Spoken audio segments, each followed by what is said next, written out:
Our story begins in the sun-baked beauty of Jeonju, where our protagonist, Yu-Jeong, embarks on a 4-hour trek from Seoul. This isn't a scenic getaway, but a mission for a summer course assignment on storytelling and culture. Feeling famished and drained, she stumbles down the village streets, colliding with an unexpected obstacle. As she raises her gaze to voice her frustration, she finds herself looking into the eyes of an incredibly handsome stranger. Initially, she's at a loss for words when he starts apologizing, but the moment he places the blame on her, she's ready to let him have it. However, before she can deliver her retort, a reporter interrupts them mid-interview. The reporter is questioning the handsome stranger, now known as Mr. Lee, about his café, Delicious Blood. The name alone sends shivers down Yu-Jeong's spine. Who in their right mind names a café Delicious Blood? Intrigued, she quickly Googles the place, discovers it's nearby, and decides to check it out. Arriving at Delicious Blood, she takes a moment to brace herself before stepping inside. True to its name, customers are enjoying their drinks from blood bags and drip stands. Despite her initial revulsion, she orders a banana milk and a scone, which sets her back $20. As she settles down with her meal, she takes in the unique and visually striking decor of the place. A few snaps for her report wouldn't hurt, right? As she starts clicking away, ensuring no one else is captured in her shots, she notices Mr. Lee in her viewfinder. Realizing he's the owner of this bizarre establishment, she's taken aback. Something shifts inside her as they lock eyes. His gaze seems to penetrate her very soul, causing her heart to race. Flustered, she decides to wrap up her photo session and head home. But before she can make her exit, a lady from the cafe confronts her, insisting she delete any photos that might have inadvertently captured her. Yu-Jeong tries to reassure her that she's careful about not including others in her shots, but the woman is relentless, even demanding that Yu-Jeong hand over her camera. Just as Yu-Jeong is about to assert her innocence, the cafe lady and her sidekick launch into a tirade of insults. That's Yu-Jeong's cue to exit stage left. She didn't sign up for a verbal beatdown. But before she can make her escape, the fiery lady latches onto her arm and yanks her back. This sends our heroine stumbling into a massive painting on the wall, creating a Picasso-esque mess on the floor. In the ensuing chaos, Yu-Jeong crumbles to the ground, tears streaming down her face. It's like life decided to drop a giant anvil on her head all in the space of a few seconds. As she wallows in despair, a hand reaches out. Blinking through tear-streaked eyes, she sees Mr. Lee, the cafe owner, offering assistance. Is this a plot twist or just another plot hole in her life? With one swift move, Lee helps her to her feet. He orders the lady to step back, pointing at the expensive wreckage on the floor. Yu-Jeong feels a pang of dread. She'll have to drop her summer class and take on a job if she's asked to foot the bill. As she stands there weighing her options, Lee walks over to the troublesome duo and calmly asks them to apologize to Yu-Jeong. To her shock, they comply without a fuss. But wait, there's more. Lee instructs them to clean up the mess they've indirectly caused. Again, they obey without complaint. At this point, Yu-Jeong's mind is spinning. The customer is always right, right? Not in this cafe, it seems. Before she can fully process the situation, Lee turns to her, wanting to discuss the damaged painting and its cost. She's taken aback. Why should she alone bear the burden? What about the other two troublemakers? Lee assures her he'll deal with them later. For now, she's his primary concern. With a heavy heart, Yu-Jeong follows him to his office. In the office, she waits anxiously as Lee scribbles on a piece of paper. When he hands it over, explaining it's an invoice for the painting, she gulps. The amount on the paper nearly knocks the wind out of her $100,000. She quickly launches into a flurry of reasons why she can't pay. But for every obstacle she presents, Lee has a solution. His proposition? She can work off her debt at his cafe. Yu-Jeong's blood runs cold. As fear grips her, one thought looms large: this is going to be one hell of a ride. How did her day take such a wild swerve? She's been offered a job by this guy who seems like he might be more trouble than he's worth. Is she cut out for it? Not sure. Then Mr. Lee, asks if she has any other solutions up her sleeve. His casual demeanor irks her. He's acting like they're old pals, which they most definitely aren't. But then he drops another bombshell: he doesn't know her, but he'd like to. Say what now? It feels like things are moving at warp speed. And Lee isn't giving her a moment to catch her breath. He gets up, lays down his offer one last time, and warns her that if she doesn't take it, they'll have to slug it out in court. Facing a legal battle is the last thing she needs right now. So, with a gulp of trepidation, she agrees to work for him. As she stands there, a cocktail of fear and worry brewing inside her, she watches Lee, her new boss. His expression isn't exactly welcoming. Did she say something wrong? Lee pulls out a paper from his desk and hands it over. It's a contract outlining how things roll in his cafe, and he makes sure to mention how well his employees get paid. Intrigued, Yu-Jeong scans the document. The pay is surprisingly good, but there's a catch: the cafe is 4 hours away from her home in Seoul. The commute alone would be a nightmare. Lee offers her a place to stay, his office. Before she can protest how absurd it sounds, he shows her around the comfy space. It's not half bad, but why is he being so nice? And why does he treat her like a kid? She can't help but ask him how old he is. His answer leaves her flabbergasted: 230 years. Trying to process this whirlwind of a day, she tells Lee she needs to head back to Seoul to get her stuff. He's skeptical about her returning, suspecting she might take off. After all, $100,000 is no small sum. So, she suggests he accompany her to ensure she doesn't flee. And surprisingly, he agrees. Strapped into the passenger seat, Yu-Jeong squirms in the awkward silence. If she knew he'd actually come along, she would have kept her mouth shut. The idea of sharing a 4-hour ride with him is making her anxious. She pleads with him to let her go alone, promising she'll return promptly. But Lee reassures her that she won't have to pay for gas, it'll be covered by the cafe. But that's not why she's uneasy, it's because she's not comfortable around him yet. On the road, they get stuck in traffic, and that familiar pang of regret creeps up again as she considers the stressful ordeal he's going through to drive her home. But Lee doesn't seem to mind. He seems pretty chill about it all, urging her to relax. Plus, he was planning on hiring a new staff member anyway. Despite his reassurances, Yu-Jeong can't shake off her confusion. Why would any boss go above and beyond for a part-time employee? This question keeps her busy until they reach Seoul. Once there, she hops out of the car, telling Lee not to move an inch, because she'll be gone for about an hour. She needs to send some photos to her group mates and email her summer course professor. Lee warns her to return at the agreed time or else he'd have to come and fetch her. Seriously? What more sass does this guy have hidden? Annoyed but resigned, Yu-Jeong agrees to his odd demand and leaves him in the car to run her errands. Thankfully, her roommate Jae-hee is away for summer break, so at least she won't have to explain why she's being whisked away by a good-looking nutcase. With the clock ticking, Yu-Jeong scrambles to finish her tasks before rushing back to the car. There, she finds Lee asleep in the front seat. She has to admit, he's quite a sight. As she takes a moment to admire him, she gets lost in her thoughts. So much so that when he suddenly wakes up, she jumps out of her skin. Lee pulls her back into the car, leaving her speechless. It almost feels like they've known each other for years. Then, things take a strange turn. Lee starts mumbling about how good she smells, and then asks if he can kiss her. Stunned, Yu-Jeong confronts him about his absurd request. Unfazed, he repeats himself with the same calm demeanor. At this point, Yu-Jeong is convinced he's lost his marbles and wonders if she should call the police. However, she keeps her thoughts to herself and firmly declines his request. With her anxiety growing, Yu-Jeong begins plotting her escape. If she's this scared of being alone in a car with him, how will she manage to work under him for months?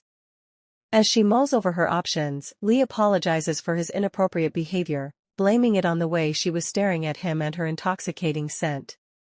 It doesn't make sense, but Yu-Jeong lets it slide.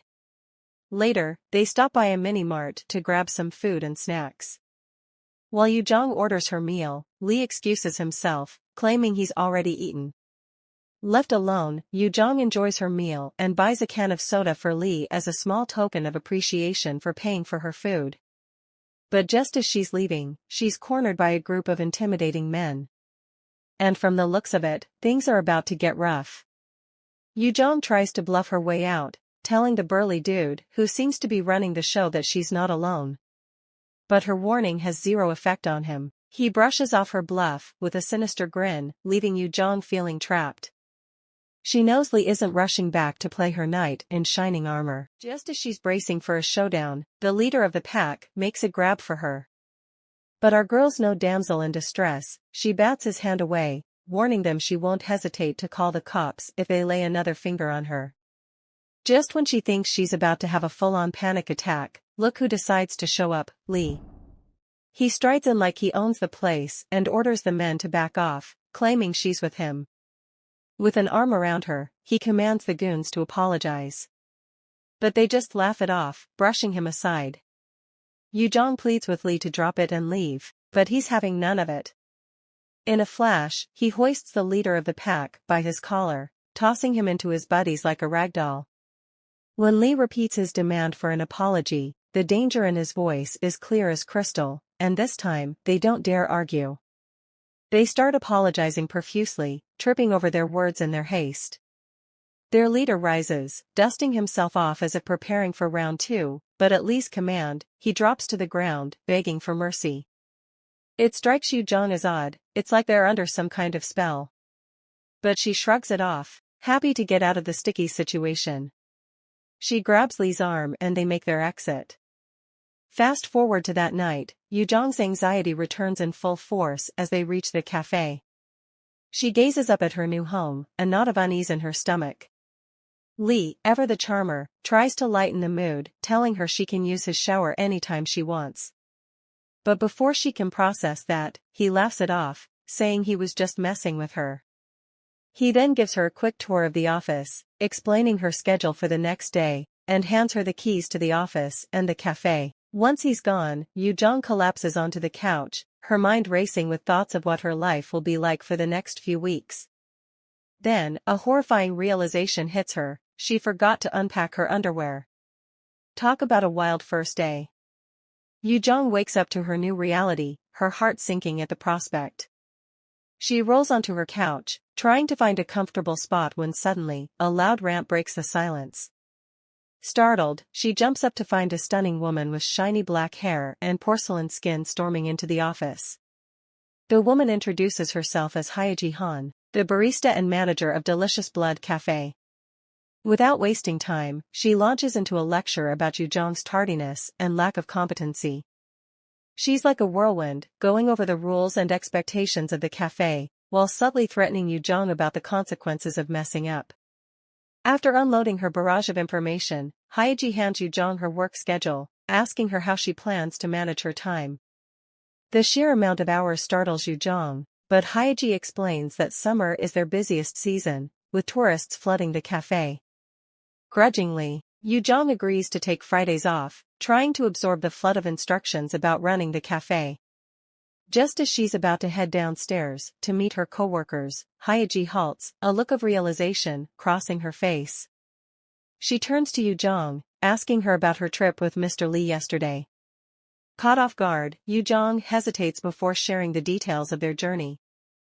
Hyeji seems pleased with her answer and finally lets her go, but not before mentioning the weekend manager, a guy. It's 9 sharp when Yu-Jeong hurries downstairs, only to be greeted by a golden-haired boy with dark eyes. As she starts introducing herself, he interrupts her, calling her the girl who ruined the painting, and bursts into laughter. His words hit her like a punch, but she manages to keep her cool, even though she's seething inside. Once he's done laughing, he introduces himself as Yunho Cho, his face split into a wide grin. His warmth gives Yu-Jeong a glimmer of hope. Maybe working at a cafe with a madman for a boss won't be so bad after all. In the next scene, we find Yu-Jeong elbow-deep in whipped cream. She's at the cafe, learning the ropes from her manager, Hyeji Han. A couple of tries in, and she nails it, the perfect dollop of whipped cream. Hyeji gives her a nod of approval, and just like that, they're ready to open up for the day. No sooner does the door chime ring than a horde of tourists stream in. The sight of them is enough to make Yu-Jeong's blood run cold. It's a long and exhausting day, with wave after wave of customers demanding their attention. By the end of it, Yu-Jeong collapses onto a table, completely wiped out. As she lifts her head, she spots Lee in the corner. He's sipping on something that looks suspiciously like a blood bag. She can't help but wonder if that's how people actually drink it. Yunho Cho, ever the jokester, reassures her it's all good. She decides to let it slide, turning her attention back to Lee. He seems to be lost in his work, oblivious to the world around him. When he finally looks up and smiles, her heart does a little flip. Yunho catches her staring and teases her about falling for the boss. He warns her not to get too attached, she'll end up like Hyeji, hopelessly infatuated and getting nowhere. But all Yu-Jeong can think about is why Lee never drinks from a cup and insists on making his own drinks. Curious, she tries to get some info out of Yunho. She asks about Lee's age, but it's clear Yunho is as clueless as she is. Their conversation quickly devolves into gossip about Hyeji. Apparently, Hyeji had dreams of opening her own café but started working at Delicious Blood to gain experience. It took just one look at Lee for her to fall head over heels. But given his reserved nature, she's kept her feelings to herself. Unsatisfied with Yunho's stories, Yu-Jeong probes further. She's determined to find out more about Lee. He looks mixed race, but Yunho can't confirm. This only piques her curiosity even more. Later, she finds herself sitting next to Lee, a glass of Delicious Blood in hand. She doesn't really get the hype about it, and Lee chuckles, encouraging her to give it a try. After all, she'll be making a lot of it while working at the cafe. Intrigued, she asks him why he chose such an unusual drink as his signature beverage. Lee explains how it helps solidify his brand. Their conversation is cut short when Lee sends her to fetch his glasses from his office. As she steps into his space, she can't shake off the feeling that there's something strange about Lee. And she's determined to find out what. Yu-Jeong steps into Lee's office, the door creaking in protest. A strong whiff of bleach greets her, and she wrinkles her nose, wondering what on earth happened here. But she dismisses the thought, focusing on her mission to retrieve Lee's glasses. As she picks up the spectacles from the table, her eyes land on a burst bag of Delicious Blood, its contents splattered across the table. She grimaces at the sight, feeling a knot twist in her stomach. Regardless, she takes a deep breath, grabs the glasses, and heads back downstairs. After a hectic day filled with orders and demanding customers, she's handed the very same glasses by a customer who found them on the counter. With a sigh, she decides to return them to Lee's office for safekeeping. When she arrives, she finds Lee staring blankly at the burst beverage bag on his table. What he does next makes her gag. He dips his finger in the spilled juice and licks it off. Gross. Just as he looks up, spotting her standing there, she drops the glasses in surprise. But before she can stammer out an explanation, he scoops them up, thanking her for bringing them. Then, out of the blue, he asks her on a secret date. This whole scenario leaves Yu-Jeong feeling overwhelmed, and the tears well up in her eyes. She admits how much he frightens her, leaving Lee speechless. He tries to explain that dinner is just a welcome gesture to celebrate her new job at Delicious Blood Cafe, but Yu-Jeong pours out all her fears and concerns until Lee finally promises not to mess with her or scare her anymore. But considering how unpredictable he is, can she really trust his words? Only time will tell. Yu-Jeong is all dolled up for her date, her heart pounding in anticipation.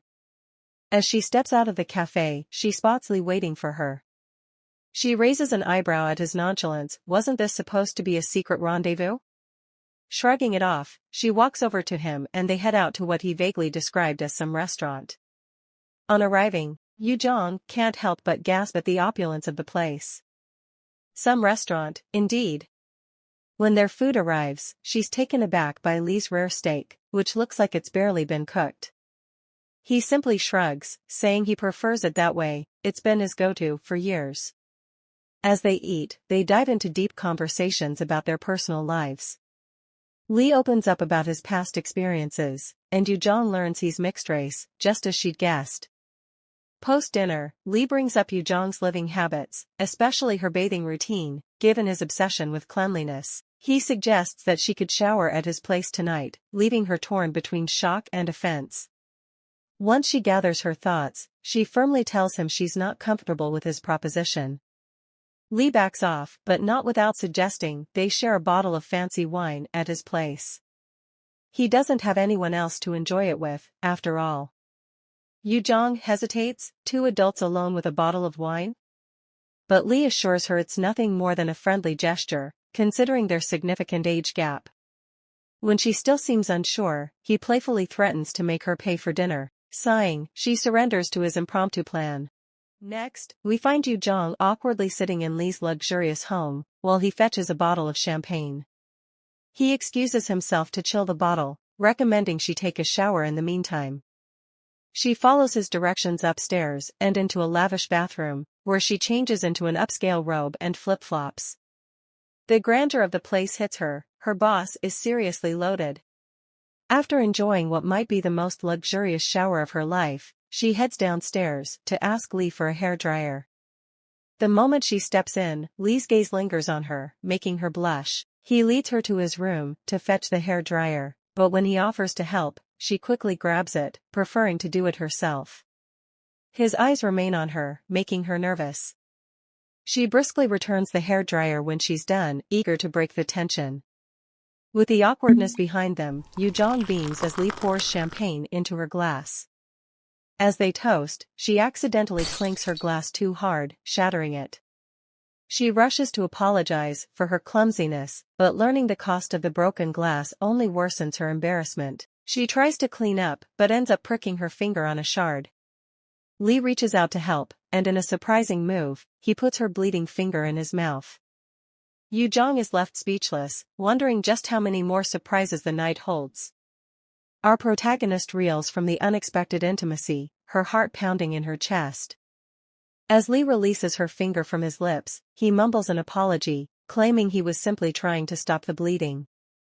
Overwhelmed by the bizarre turn of events, Yu-Jeong quickly changes back into her dress, grabs her handbag, and storms off, leaving Lee alone with his high-end champagne. She berates herself for not pushing him away when she had the chance. Instead, she had stood there, frozen like a deer in headlights. After composing herself, she decides to distract herself with some laundry, specifically anything that isn't related to Mr. Lee. Later that night, as she tucks herself into bed, she inspects the cut on her finger. It's not as bad as she imagined. She shrugs it off, choosing sleep over contemplation. The next morning, Yu-Jeong wakes up to find Lee already at work, invading her personal space. Irritated, she confronts him, but his nonchalant response about starting work early only irks her more. After a brief argument, Lee instructs her to get ready for work. As the boss, he gets the final say, and she grudgingly complies. Once she's downstairs, she finds Lee at his usual spot. She commends his early start and inquires about his reason. His cheeky response about keeping an eye on her so she doesn't break anything else fails to amuse her. She retorts, asking him to have a little faith in her abilities. The next few minutes are spent with Yu-Jeong whipping up an orange Fantasia while peppering Lee with questions. She's curious about his eating habits and why he always insists on making his own drinks. Lee casually answers her queries, stating that his employees don't owe him anything and he prefers to eat alone. Caught up in their conversation, Yu-Jeong accidentally nicks her finger with a knife. Lee rushes over, repeating his first aid technique of sucking on the wound. Despite the discomfort, she doesn't push him away, only complaining about the pain. She curtly asks him to respect her boundaries and returns to work. Later, while serving an iced latte, she knocks her injured finger, causing a sharp pain. Lee swoops in, handing her a bag containing a band-aid. Flustered by the attention, she ducks down, hiding her face in embarrassment. After work, Lee pops up again, asking about her dinner plans and suggesting they finally finish the wine. She tries to decline, but before she knows it, she's back at his place, sipping on a glass of vintage 1982 wine. However, just when things seem to be going smoothly, Lee drops another enigmatic comment about his age, wrapping Yu-Jeong in his web of mysteries once more. Yu-Jeong is doing some quick math in her head. If Lee was born before the wine they're drinking, he'd be over 30, right? But Lee, with a smirk, repeats his outrageous claim, he's well over 2 centuries old. As she sips her wine and nibbles on cheese, she notices Lee hasn't touched any of the cheese. She offers him some, but he declines. His gaze, intense and burning, makes her a little uneasy. Oblivious to his growing intensity, Yu-Jeong offers to run to the store for some snacks he might prefer. But Lee insists she stay put, not wanting her to go to any trouble. The atmosphere shifts, his touch, his lingering looks are making her anxious. She needs to leave. But as she makes her move to exit, Lee effectively blocks her path. His arms stretch out, pressing against the wall, trapping her in. He locks eyes with her, asking her out again. Thrown off balance by his persistence, she falls back on her usual defense, questioning. When she challenges him about his age, he sticks to his improbable story. Changing tactics, she asks what she should call him now that things seem less professional. He suggests Daniel Lee, or Dan for short. As she repeats his name, he moves closer, his face nearing her neck. His breath feels warm, his demeanor predatory. Enough is enough. She shoves him away and bolts, fleeing from the uncharted territory. She's never even had her first kiss, let alone a date, and this is all too much, too fast. Her mind races with regret over ever meeting Lee, wishing instead she'd stuck with cram school and the predictability it offered. She stops to catch her breath, and even then, thoughts of Lee invade her mind. Meanwhile, back at his lavish home, Lee is wrestling with unfamiliar feelings. The unexpected desire that Yu-Jeong ignites in him is alien to his centuries-old existence as a vampire. Yes, you read that right, a vampire. For the longest time, he'd been resigned to his immortal existence, even attempting to end it with an executioner's sword, the only weapon capable of killing a vampire. But meeting Yu-Jeong has stirred something within him. Maybe it was the first time he caught her scent, or when he saw someone touch her in a way he didn't like. Or perhaps it's her unique immunity to his hypnosis. Whatever it is, he knows he wants her, and things are about to get complicated. The next morning, back at the café, it's business as usual. Yu-Jeong is behind the counter, and Lee is engrossed in his laptop. As she tidies up, her gaze lingers on him, the events of last night still fresh in her mind. When Lee places an order for delicious blood, Yu-Jeong, being the only staff on duty, has no choice but to serve him. Yu-Jeong slides a glass of juice across the table to Lee, already turning away to return to her work. However, he stops her, deciding to strike up a chat about how he's noticed she skips breakfast. Yu-Jeong's face falls, she was expecting praise for her juicing skills. Not missing a beat, Lee praises her juice-making prowess. But before he can take a sip, Yu-Jeong grabs his glass and downs it in one go. Lee watches, amused, as she finishes the drink, a droplet lingering on her lip. He reaches out to wipe it off, but she swats his hand away, reminding him of her personal boundaries. Lee apologizes right away, his attention shifting back to their pending date. He's desperate to keep her around, not just because of his growing feelings for her, but also to figure out why she's immune to his hypnosis. Is she a witch? That's a question for another day. Lee keeps pushing for the date, despite his usual reluctance to do so. Yu-Jeong fires off a few questions, verifying the rumors about him. She then voices her concerns about dating him, highlighting the steps he's skipped to get to this point. She points out that if they start dating, it'll be long distance since she's only working for him for a month. To appease her, Lee promises to open another branch in Seoul, closer to her school. Yu-Jeong laughs it off, leaving Lee to bask in her beauty. Soon enough, Yu-Jeong finds herself at Lee's place again, comfortably lounging on his bed and chatting like old friends. She even gets him to show her photos from his college days. The vintage look of the pictures raises questions, but Lee skillfully changes the subject. They decide to grab dinner. opting for a less expensive place. But Lee, predictably, takes her to the same upscale restaurant they'd been to before. They dine, exchanging sweet glances and whispers over the chef's special. Later that night, Yu-Jeong checks her test results, her heart sinking as she sees a D staring back at her. Fear grips her. Did her group even submit their report? Now, her scholarship is at risk. Overwhelmed, she falls onto her couch and cries herself to sleep. Despite the previous night's distress, Yu-Jeong is strangely cheerful. The next morning, she's rocking out to some tunes while doing the dishes when she hears her name. Turning around, she's surprised to find her seniors from school. After exchanging greetings, they dive into a conversation about grades. It quickly becomes clear they're here to blame their failure on her. Seems like they had nothing better to do than trek all the way from Seoul just to sling a bit of nonsense her way. Yu-Jeong, not one to back down easily, starts firing off fact after fact, proving that she's not in the same boat as them. But they're quick to take offense. Just as they're gearing up for a verbal takedown, Hye-ji-han makes a surprise appearance, instantly stealing their thunder with her stunning looks. Next thing you know, they're all chillin' at a table, sipping on delicious blood, acting like they weren't just about to jump down her throat. As Yu-Jeong tries to make her exit, they reel her back in, still eager to chat. It's almost like watching a comedy sketch of good cop bad cop. One is throwing threats her way while the other is practically begging for help. Their grand plan? They want Yu-Jeong to email the professor, claiming she didn't complete her report.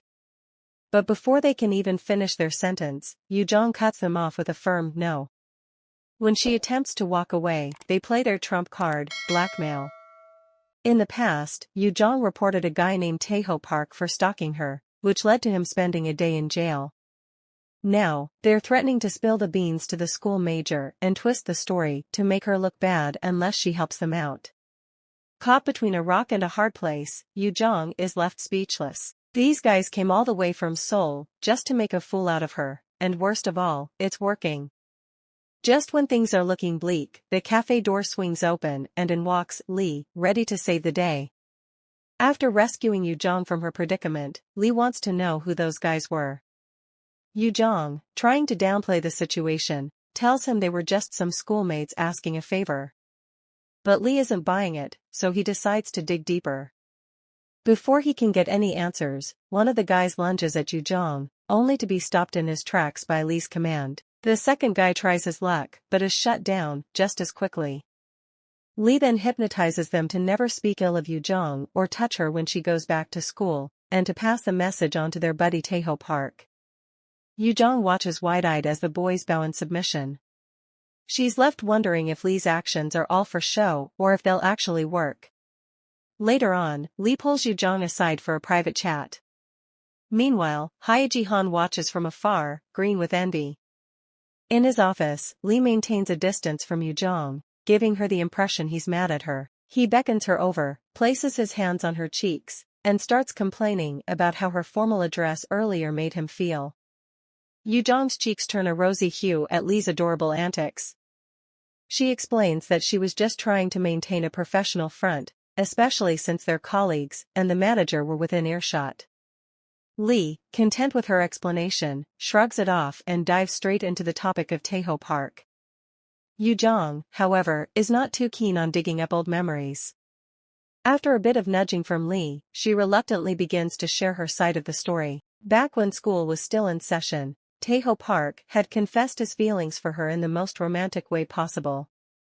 Despite his grand gesture, she turned him down, oblivious to the repercussions of rejecting a man who wasn't good at handling rejection.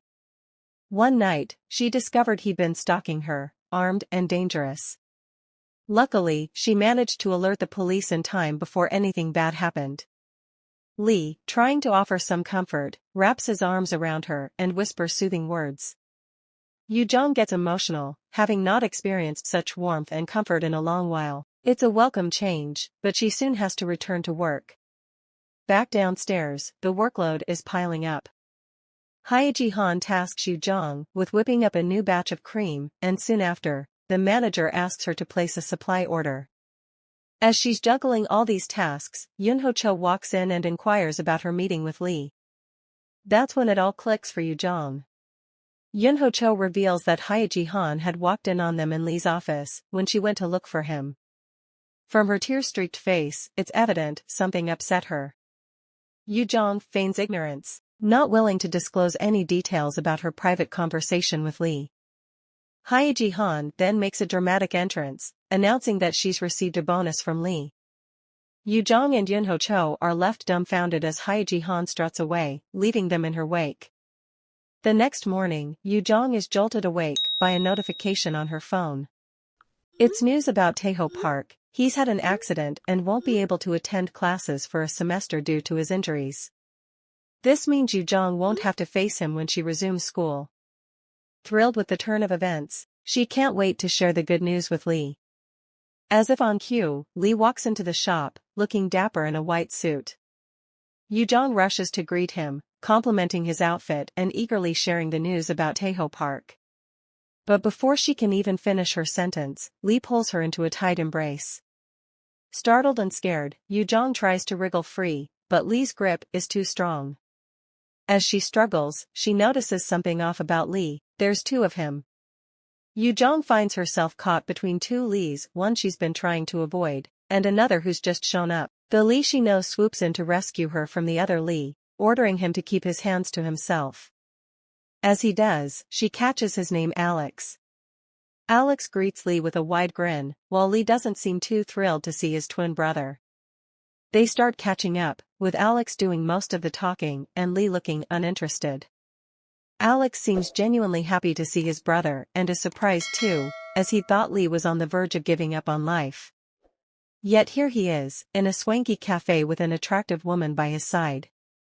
Yu-Jeong, who's mostly been silent, finally speaks up to demand an apology.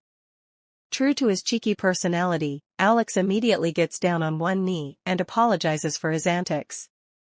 His elder brother follows suit before pulling Alex outside for a stern talking to. While the brothers are out, Yu-Jeong returns to her spot. But it's not long before Lee comes back in and ushers her aside. He tells her they need to find a way for her to tell him and Alex apart to prevent such pranks in the future. But as he's about to continue, he spots Yunho Cho eavesdropping on their conversation. He abruptly stops talking and heads back to his office. Once he's gone, Yunho picks up where they left off, pestering Yu-Jeong about her relationship with their boss. Despite his efforts, she doesn't give him the answers he's looking for. Yu-Jeong can't seem to shake off Yunho Cho, no matter how hard she tries. That is until Lee steps in and whisks her away for dinner, answering Yunho Cho's questions without saying a word. Initially, Lee suggests they dine at their usual spot, but Yu-Jeong objects due to the high prices. So, they end up at his place instead. At home, Lee shares stories about the crazy times he and Alex had growing up. Their striking resemblance often led to confusion and chaos. In the middle of their conversation, Lee apologizes again for Alex's behavior earlier. As they chat and sip wine, the doorbell rings, sending Yu-Jeong's heart racing. It's Alex, her worst nightmare. Seeing her worry, Lee comes up with a plan. He pulls her into a tight hug, causing her lipstick to stain his white shirt.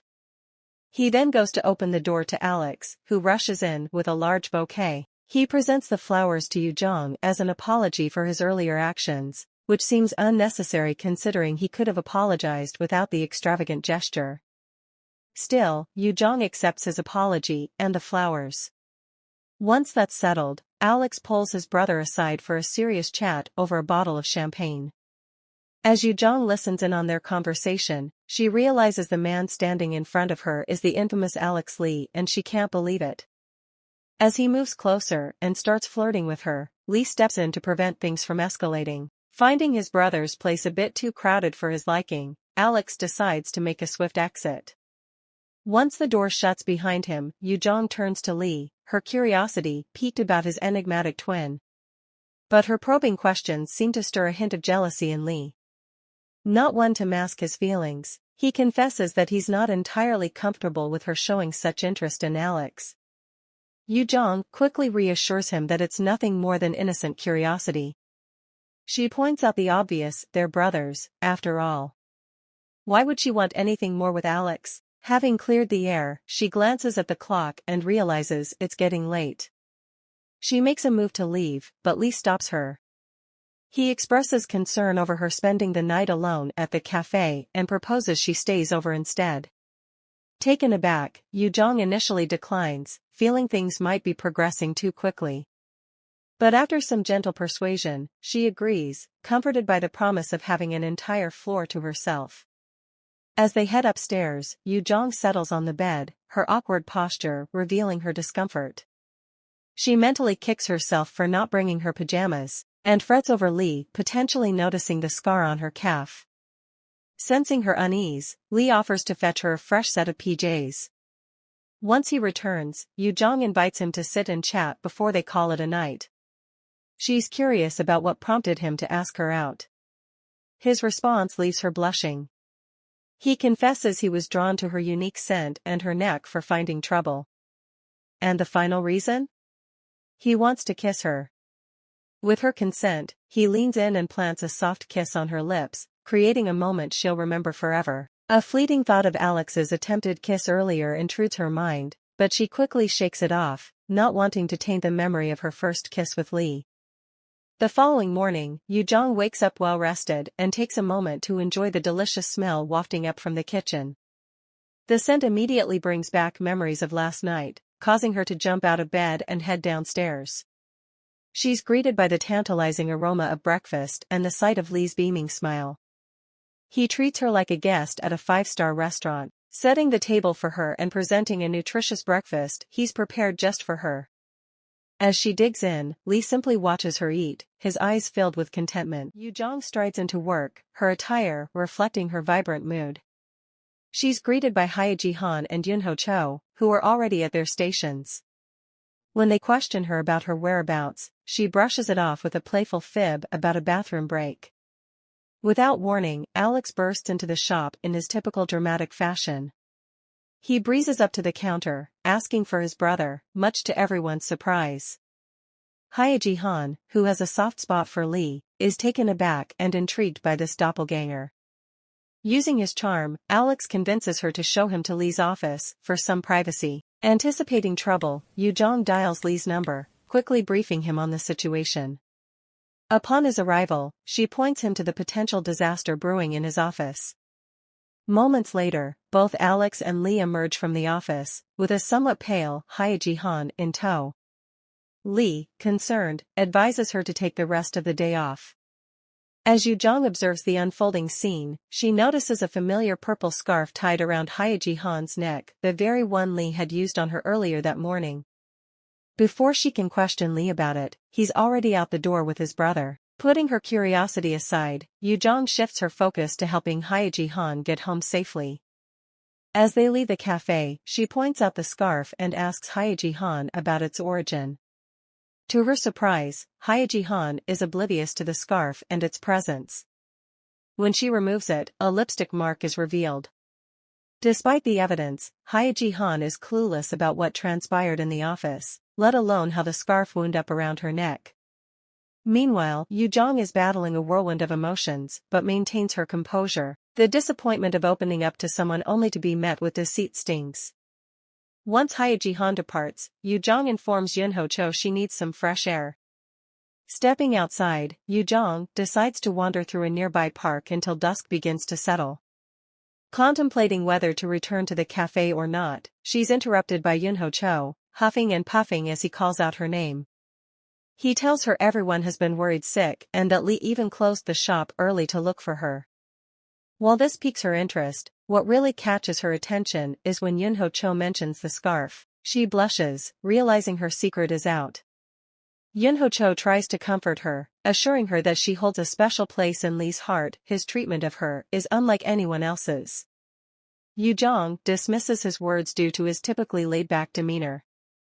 However, Yun-ho-cho surprises her after spending a few minutes together. Yun-ho-cho manages to get Yu-Jeong to open up, showing her that there's more beneath the surface than she realizes.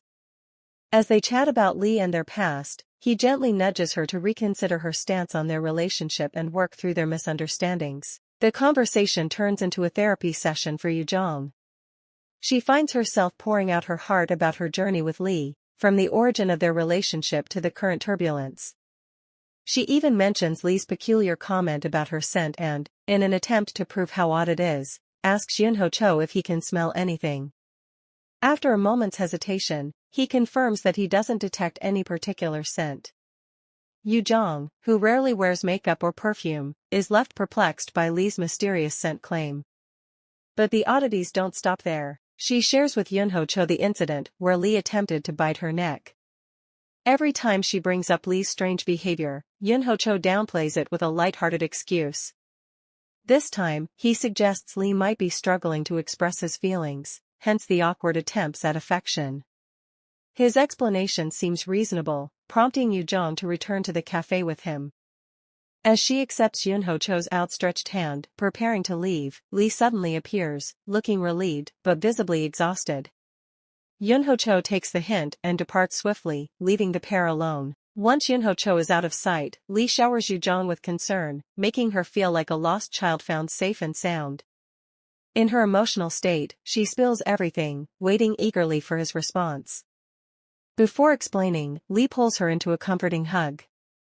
He then clarifies what happened at the office, a romantic encounter between Alex and Hye-ji-han, and his attempt to cover up the evidence. Both apologize and make up, restoring their relationship to its normal state. They end the day at their favorite restaurant, where Yu-Jeong seizes the moment to confess her feelings for Lee. She starts off slowly, gradually building up to her heartfelt confession. However, instead of responding, Lee comments on the steak they're eating, leaving Yu-Jeong internally fuming. Despite her frustration, she maintains her calm exterior, vowing never to put herself in such a vulnerable position again. After dinner, they return to Lee's house, where she takes a shower. Emerging from the bathroom, she finds Lee waiting to help dry her hair.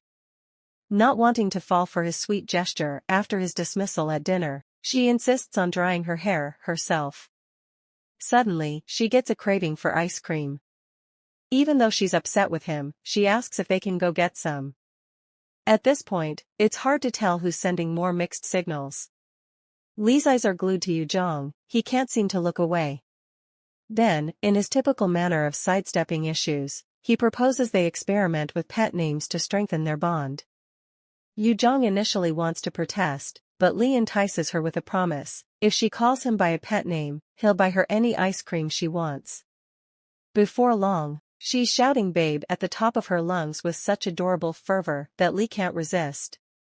Later, as they stroll down the street, Yu-Jeong savors her chosen ice cream and they engage in deep conversation. They chat about Lee's academic background and his younger brother's achievements. As they talk, Yu-Jeong realizes that Lee is in a league of his own. Feeling insecure, she questions why he's dating her, considering they're so different. He comes from a distinguished family, while she's just a student. But Lee reassures her, telling her she's doing incredibly well for her age and there's no need to worry. Then, he takes a leap and confesses that she's the most wonderful woman he's ever met. His heartfelt admission is everything she's yearned to hear. With confirmation that their feelings are mutual, they head back home, arm in arm. The following day, the cafe buzzes with activity. Hye-ji-han is tidying up when she spots a crowd of media personnel outside. She asks Lee about it, but he's just as puzzled. Their question is answered when Alex enters the scene. Everyone in the cafe groans in embarrassment, and Lee sighs, knowing his peaceful morning is about to be disrupted. Outside, Alex attempts to grab his brother's attention but fails. He then resumes his interview, sharing his family history and how proud his father would be of their accomplishments. He also drops a few tidbits about Lee, revealing that he's the director of a top champagne company and is only visiting Korea. Yu-Jeong is taken aback by these revelations, hurt that she's learning about them this way. As Alex brags about their family wealth, Lee steps in, declining the reporter's request for an interview and asking them not to mention his business in their article. They respect his wishes and leave. With the cafe now quiet, Alex approaches Yu-Jeong for feedback on his interview. She gives him a hard time, just like their first encounter. Undeterred, Alex proposes a movie date that night, suggesting Lee could tag along. But Yu-Jeong swiftly turns down his audacious invitation, reminding him of his upcoming trip back to the States. Alex throws a curveball. If Yu-Jeong agrees to a movie night with him, he'll pack his bags and jet off to Korea tonight. Given the chaos he's been stirring up since his arrival, this seems like a risky wager for Yu-Jeong. She eyes Lee, hoping he'd step in. But plot twist, instead of playing her knight in shining armor, he sides with his brother, agreeing to the movie night on her behalf. She's officially in a pickle. As fate would have it, she finds herself sandwiched between the brothers at the movies. The film? A love story between a human girl and a vampire. Talk about clichés. But as it unfolds, the narrative starts to resonate with her own relationship with Lee, the protective vampire, and the innocent human girl. It gives her pause, but she shakes it off and dives back into the movie. Just as she's getting invested in the plot, Alex starts whispering comments that are hard to decipher. He even asks Lee about the feasibility of growing fangs, like the ones on screen. Really, Alex? She almost rolls her eyes, but curiosity gets the better of her, and she asks him about his thoughts on vampires. Lee watches this exchange silently, waiting for the right moment to intervene. The conversation turns into a mini debate about the existence of vampires. Alex is relentless in his attempts to convince her, leaning in closer and whispering more outrageous theories. She's so engrossed in his tales that she doesn't notice the elongated canines peeking out from his mouth. Sensing the change in his brother's voice and the threat it carries, Lee steps in. He halts Alex's theatrics before they escalate into a full-blown horror show. In a low, gravelly voice that sends chills down Yu-Jeong's spine, Lee addresses Alex. He suggests they stick to their 10-year reunion tradition, given the havoc Alex's sudden appearance has caused. Alex accepts the criticism but warns Lee about potential backlash from their clan due to his illicit relationship with a human.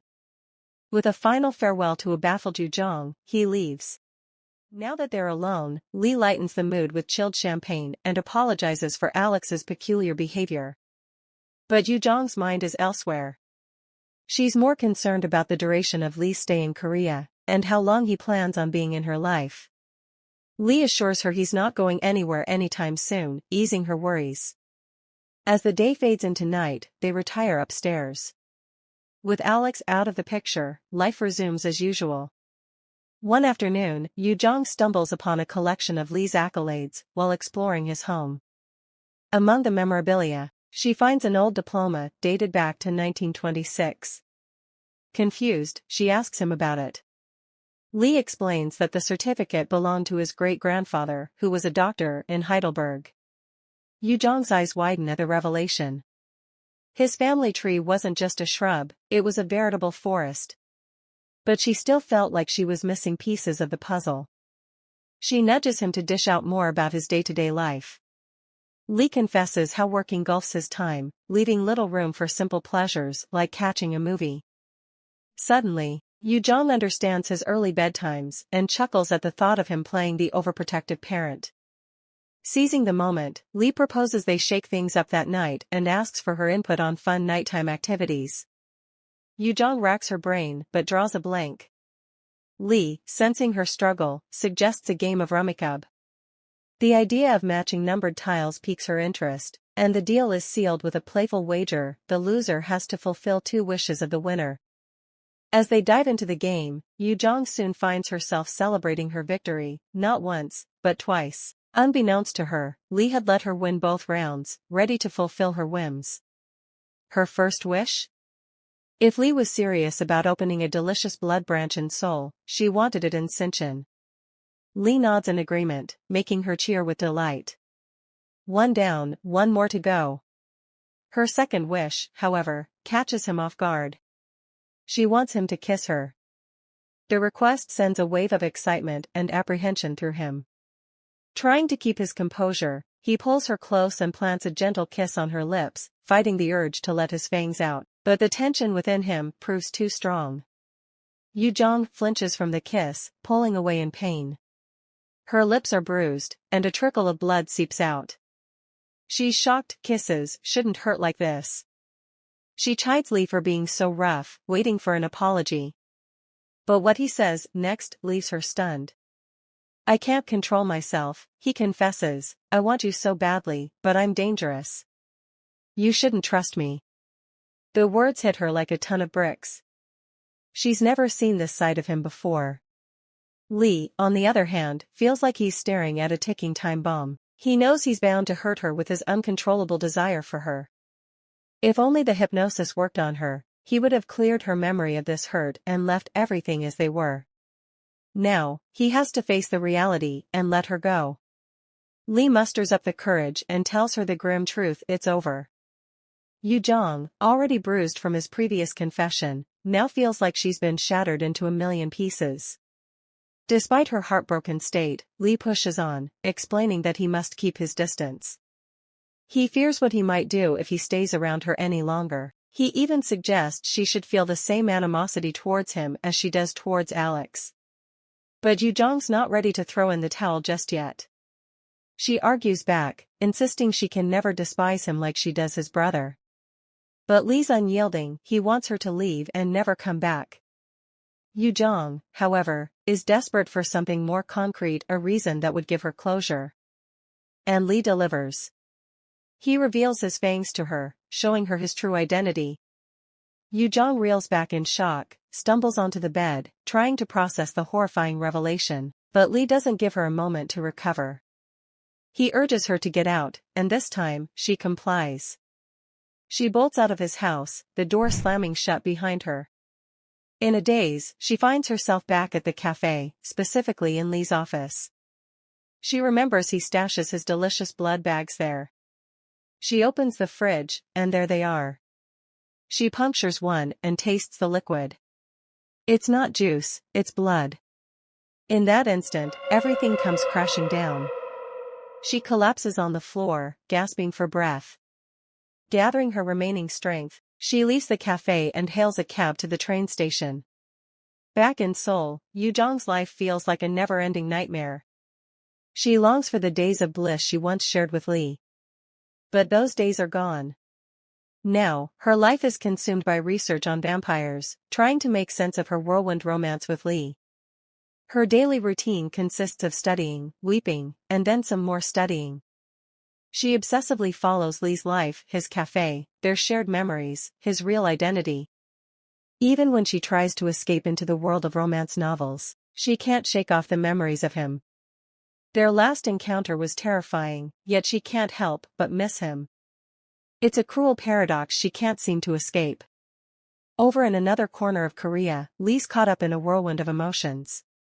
He craves solitude, needing space to sort through his feelings. Just when he's grappling with his inner turmoil, in walks Hye-ji-han. The first words out of her mouth? Yu-Jeong's name, the one person he's trying so hard to erase from his memory. As she approaches him, she spots the juice spill on the floor and moves to clean it up, but Lee halts her before she can get started. He steps back, creating a small distance between them. Then, using his vampire compulsion, he instructs her to wipe all memories of Yu-Jeong. In an instant, it's as if Yu-Jeong never existed in Hye-ji-han's world. With Yu-Jeong out of the picture, Lee buries himself in work. His laptop becomes his constant companion, his fingers a blur on the keyboard. Seated by his favorite spot near the window, he barely notices the outside world anymore. During one such work frenzy, Hye-ji-han points out a job applicant who's just walked in. Not in the mood for socializing, Lee leaves the interviewing to Hye-ji-han. After a brief chat, the manager of Delicious Blood decides to hire the young woman on the spot. As the new hire approaches Lee for a casual chat, he's not in the least bit interested. So, he pulls his usual trick, he hypnotizes her to lose interest in his affairs. Her eyes dim instantly, and like a well-trained pup, she nods in agreement, leaving Lee in peace to continue his work. It's obvious these two are clearly meant for each other. Yu-Jeong has now gone from binge-watching love movies and hoping for an unhappy end for the protagonists to explaining her broken relationship with her part-time boss, Daniel Lee, to her nosy friend and roommate Jae-hee Kong. She bases her reason for dumping him on having something to do with blood. Jae-hee gets worried after hearing this. She shakes Yu-Jeong vigorously, demanding to know what her psycho boss must have done to her. Worry is replaced with confusion when she hears it had something to do with them making out, and seeing that Yu-Jeong does not really want to say more than that, she decides to let it slide by bringing up a new topic. She asks for the name of the cafe, but Yu-Jeong tries to brush it off, reminding her that she'd broken up with Dan, so all other details are unnecessary. Her friend then explains her reason for asking, which is because Yu-Jeong needs to go get her stuff that she left at the cafe, and Jae-hee wanted to help out, but Yu-Jeong says she'd rather have them shipped to her by an employee, although she recalls the said employee hasn't even tried to reach her since she left the cafe. She tries to reach out to the employee named Yunho, who she talked to Jae-hee about by texting him, apologizing for leaving unannounced, and it's unusual that he hasn't replied yet. He usually replied in seconds. Her mind doesn't dwell too long on Yunho because the thought of Dan and whether he missed her or not creeps into her mind. She finally summons up courage and calls Yunho to apologize. His responses are rather surprising. He talks to her like they were strangers, which is weird. He doesn't even remember that she stopped working at the cafe a week ago. She then asks about Dan, but he's still the same as he's always been. Once she's off the call with Yunho, she remembers Dan apologizing for not being able to erase her memories, which puzzles her because if he could erase other people's memories, then why didn't he erase hers? Jae-hee reaches out to Yu-Jeong again. She's really nosy and relentless in asking about Yu-Jeong's stuff. She wants to know if Yu-Jeong's work friend will be sending her stuff or not. Yu-Jeong tells her that her work friend acted like he didn't know her during their last phone call, so maybe she was wrong about them being friends. Jae-hee is livid when she hears this and blames his attitude on Yu-Jeong quitting unannounced. Our main girl is sure that's not what's going on. She changes the topic from out of the blue and asks Jae-hee what she thinks vampires would be like if they existed, but her nosy friend will pay no attention to fiction and orders Yu-Jeong to get her head out of the clouds and stop binging on TV shows. Yu-Jeong is surprised by the response. She still hasn't told anyone what Dan really is, and maybe that's why she rejects Jae-hee's request to escort her when she's going to go get her stuff, because only she knows the truth. She must do this on her own. She also wants to check on her ex-boss/ex-boyfriend. The day she dreads finally comes. It's too calm and sunny to be a bad day, but we don't even know what to expect. Yu-Jeong stands outside, questioning her reason for even coming back to the cafe. Once inside the cafe, she wonders if Dan could go vampire on her in broad daylight and freezes when she sets eyes on him. He wonders if he is dreaming while she feels stupid for coming back. She makes it clear that she didn't run because she was scared of him. She ran out of rage. He had toyed with her and hurt her as he pleased. He approaches her in shock and concern for her. Her rage begins to wilt away. Why is he acting like nothing happened? She tries to let all that rage out, but it didn't come out alone, it poured out with tears. She asks if he didn't miss her because she missed him a lot, and in a split second he wraps her in his embrace. The strong and fierce Yu-Jeong is gone, only a love-needy Yu-Jeong remains. She asks him to devour her if he wants. With Yunho watching this all in confusion, he suggests that they take this up to his office. Turns out they both missed each other, apologizing and expressing regret for the way things had ended that night, with both of them wishing they had handled things differently. He wants to know if she is ready to accept him as he is, and she's ready. At the time she didn't understand what was going on, but now she trusts him, and that's all that matters to her. Yu-Jeong gladly offers herself to Dan, asking him to suck her blood. He hadn't done this properly in ages and is scared that he could kill her, but even after all his protesting, she believes that he can't kill her. He asks to know why she is so eager about him sucking her blood and if she isn't scared of him. She confesses to being scared of him, but she still loves him. This reply moves him to fulfill her request. As he sucks her blood, she first experiences pain that turns into an overwhelming feeling of ecstasy.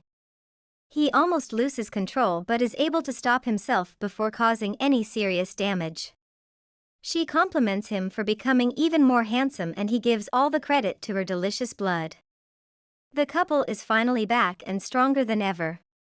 The couple chill at Dan's office while experiencing a comfort that wasn't there before. Dan promises to never let Yu-Jeong go, but she doesn't give it much thought. She changes the topic, remembering to ask if he has any vampire features that he'd like to tell her about, like super good hearing. Maybe it's because of the vampire movies she's been binging. To answer the question, he describes what's going on downstairs. So he does have super good hearing. He reminds her that he's never letting her go and is serious about his claim, so serious that he goes on to talk about more of his vampire abilities like speed. He also makes mention of his inability to fly like vampires in movies, but he can run really fast. She asks if he can read minds or see the future. It must be because he made mention of vampires in movies and she's been binging vampire movies. However, luckily for her, he can't. He was planning on leaving Korea before she came back but doesn't have to leave anymore. Dan talks more about his abilities, especially the one we've all been waiting for him to talk about, his hypnosis. Dan informs Yu-Jeong that he's able to hypnotize anyone but her and doesn't know why she can't hypnotize her. Not just him, but Alex also tried and failed.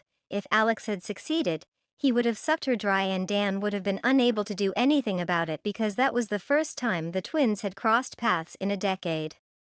She's curious now, did Dan use hypnosis on Yunho? She asks him, and after he confesses to have done so to everyone because it was better they forgot her at the time, she orders him to make Yunho remember her. He immediately makes a call requesting Yunho come up to his office and Dan undoes the hypnosis. Yunho, with his memories of Yu-Jeong restored, immediately hugs her and asks where she's been. She is still stunned by this ability, and before she can give a response, Dan swoops in demanding Yunho to refrain from touching Yu-Jeong and ordering him to return to work. Leaving Yu-Jeong shocked that an ability this strong doesn't work on her.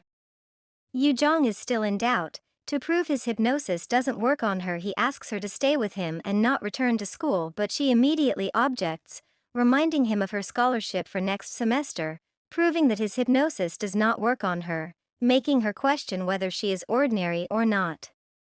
Her stomach tries to tell her it's time to get something to it, so Dan wishes to get her something to eat. To her, she needs to eat a lot if she's going to be of any help to her vampire boyfriend.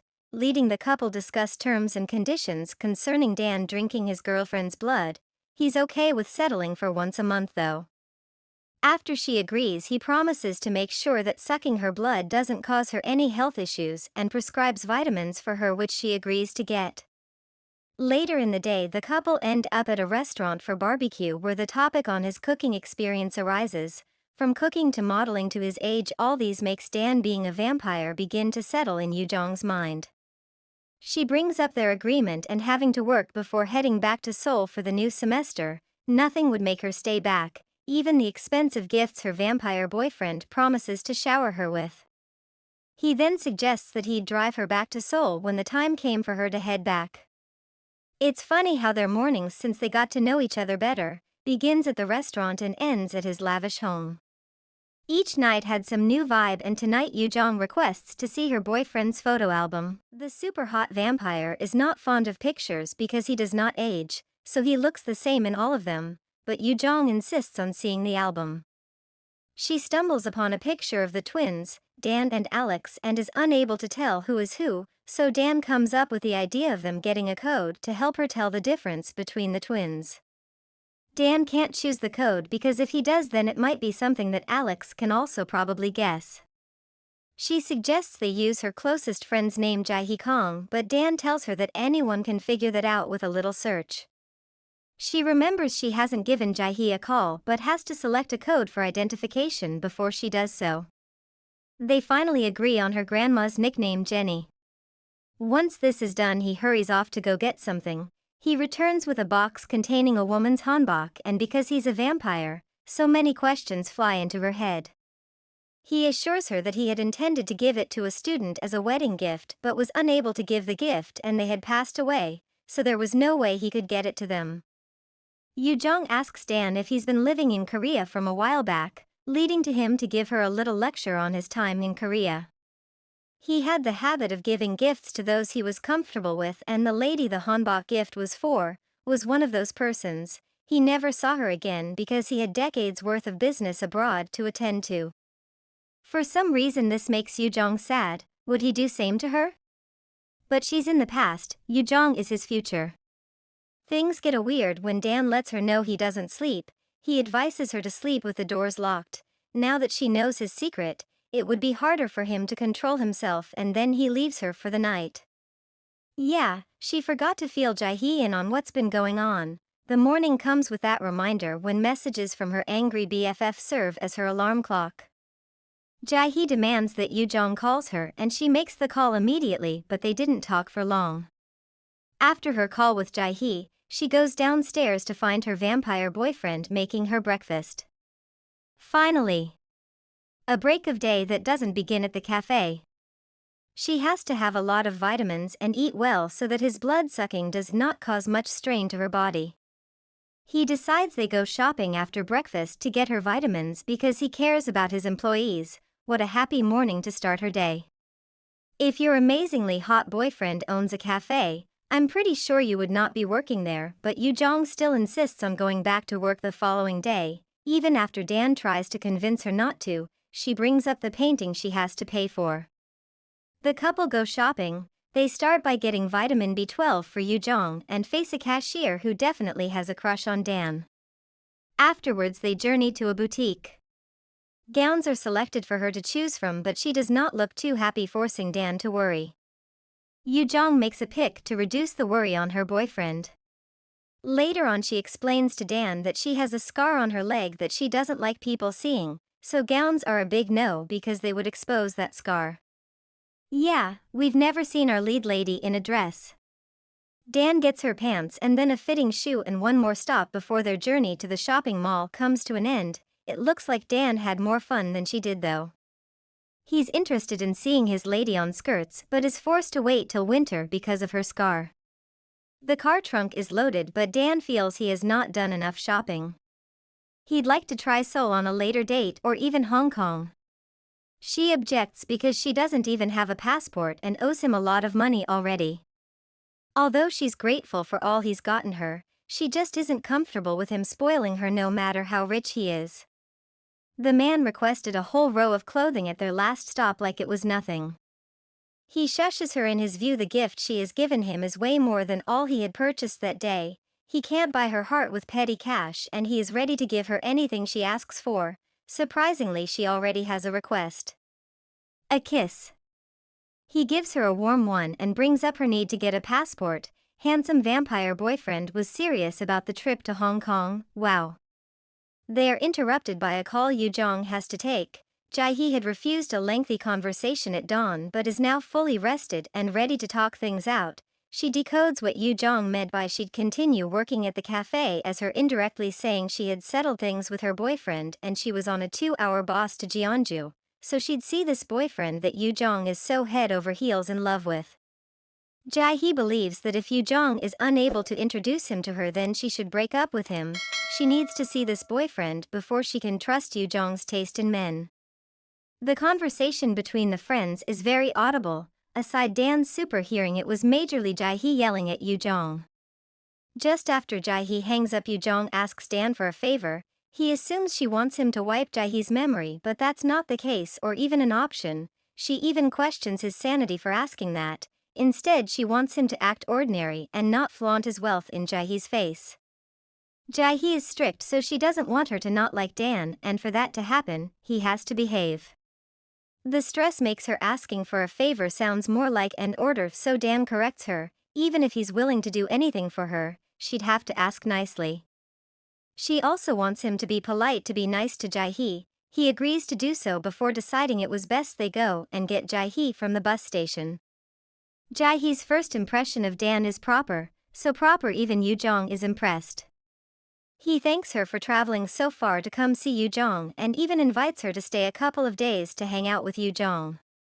Her visit was supposed to be short because she only wanted to check on Yu-Jeong and see where she works at, but Dan is able to convince her to stay a few days and had even made arrangements, which meant Yu-Jeong would have to make up her working hours after Jae-hee left. I'm not sure of what Jae-hee was expecting to find when she came all the way to Jeonju, but she's taken aback by Dan, his looks, his vibe, and wants to confirm if Yu-Jeong is truly dating him. Yu-Jeong finds the unannounced visit as uncool. Jae-hee worries about her because she was like a sister to her. Also, Yu-Jeong saved her from getting hit by a truck back when they were kids. Maybe that's how she got the scar on her leg, but they've been inseparable ever since. This visit really seems to excite Jae-hee. She's even more hyperactive than usual. At the hanbok rental, she chooses and pays for both hanboks. Certain that Dan would like to see her best friend in the red and black hanbok, she suggests they go to the cafe after they had paid the renting fee. They assure the owner they'd be back before closing and head off to Delicious Blood Cafe. The pair arrive at the cafe to meet Dan at his spot and busy with work as usual. When asked about his view of Yu-Jeong in the hanbok, he gives a casual response, as it seems he had seen a lot of that particular hanbok at the cafe. Jae-hee scolds him for giving such a response, including the fact that she had handpicked that particular hanbok, but our vampire guy swoops in with a save. Apparently it's not that he didn't like how the hanbok looked on her, but he would have preferred if she wore it when it was just him and her. The friends laugh, so it's clear he has been forgiven for his earlier comment. Yunho comes to greet Yu-Jeong and her friend Jae-hee when Dan declares that Yu-Jeong has come as a customer today, orders him to whip up something for the two. Jae-hee, as a result of Yunho's looks, asks if the cafe hires its employees based on their looks. They sit to enjoy delicious blood and bread. The packaging of the cafe's signature drink intrigues and asks Yu-Jeong if the cafe bakes the bread by themselves. Dan, who had been listening in on the conversation the whole time, answers her question. The restaurant had way too many customers to bake their own bread, so they relied on a local bakery for the bread that was used by the cafe. Jae-hee asks him to go easy on his formal manner of speech, but he claims that he spoke to all his employees that way, causing Jae-hee to scream at the top of her voice in joy, so only Yu-Jeong got special treatment and Dan's warm tone. Why is this girl so in love with love? Yu-Jeong cautions her for being too loud though. Yu-Jeong remembers she has to do class registration and for that she has to go back to Seoul with Jae-hee because she feels it's better done on the campus than online. He feels it's better she did it online because it just had to do with and all that mattered was being connected to a server. Yu-Jeong teases him for having knowledge on servers, even he is well aware of the server times. He suggests taking her to the place he knows has the fastest internet service in the area, and Yu-Jeong is willing to see if he can back up his talk with action. The following day, the trio take a trip to, not just an internet cafe but Nexla, the game developer. The girls were not expecting this. The ladies are not too comfortable with using a game developing building for just college registration. We can see that from the questions they fire at Dan. He assures the girls that there was no need to worry. His friend runs the place, so this was a simple favor he was doing for Dan. After all, he only needed 2 computers and the 2 fastest computers were prepped for him. Jae-hee had gone to check out the computers, giving Yu-Jeong enough time to scold Dan for showing a little extravagance. He apologizes, and in his defense, class registrations were important to her. Jae-hee came back with a good report on the computers. This meant their class registration had hit green light, but all Yu-Jeong had experienced for the time being made her feel it was nice for all employees at the cafe to have day offs. At their visit to the Jeonju Fan Cultural Center, Jae-hee expresses her gratefulness to Dan for making her class registrations a success. She had even gotten all the classes she wanted. Dan is glad he could help but wants to know if he is making her feel uncomfortable in any way. He also wants to meet up with them and eat out later. Jae-hee guarantees him that he is not making her feel uncomfortable and invites him to hang out with them if he isn't busy. Dan, always living up to his hype, has already got something in mind that the trio could do together: fan painting, which sparks some childhood memory about painting that the friends share. Sadly, they hadn't gotten better at painting since their childhood days. Dan silently watches them joke and jest, but he can't sit on the sidelines for too long when Jae-hee is around. No one can. He's roped into the conversation. With their fans damaged with horrible painting experience, she wants to see if Yu-Jeong's boyfriend's fan would come out any better. Once more, the 230-year-old vampire lives up to his hype and gives the fan a good paint job that leaves Jae-hee in awe. She asks him if he went to art school, but he claims it's just a hobby he has. Jae-hee also teases him about wanting to give the fan to Yu-Jeong. Maybe that's why it came out so pretty. The turn of events in Yu-Jeong's life, from being bothered by a stalker to someone as perfect as Dan, makes Jae-hee very happy. She admits to being a little jealous of Yu-Jeong and points out something we may not have taken too literally, which is the fact he only has eyes on Yu-Jeong. He literally only pays attention to her. Yu-Jeong is glad that Jae-hee is actually more excited about this than she is. She's so excited that she does not want the day to end and in the process plants a seed of drama which she's definitely planning to watch germinate. Yu-Jeong is getting her teeth brushed so she'd turn in for the night when Jae-hee picks up her phone and gets to typing. What's she typing? We don't know, but it should be Dan's reason for bursting into the room this late at night.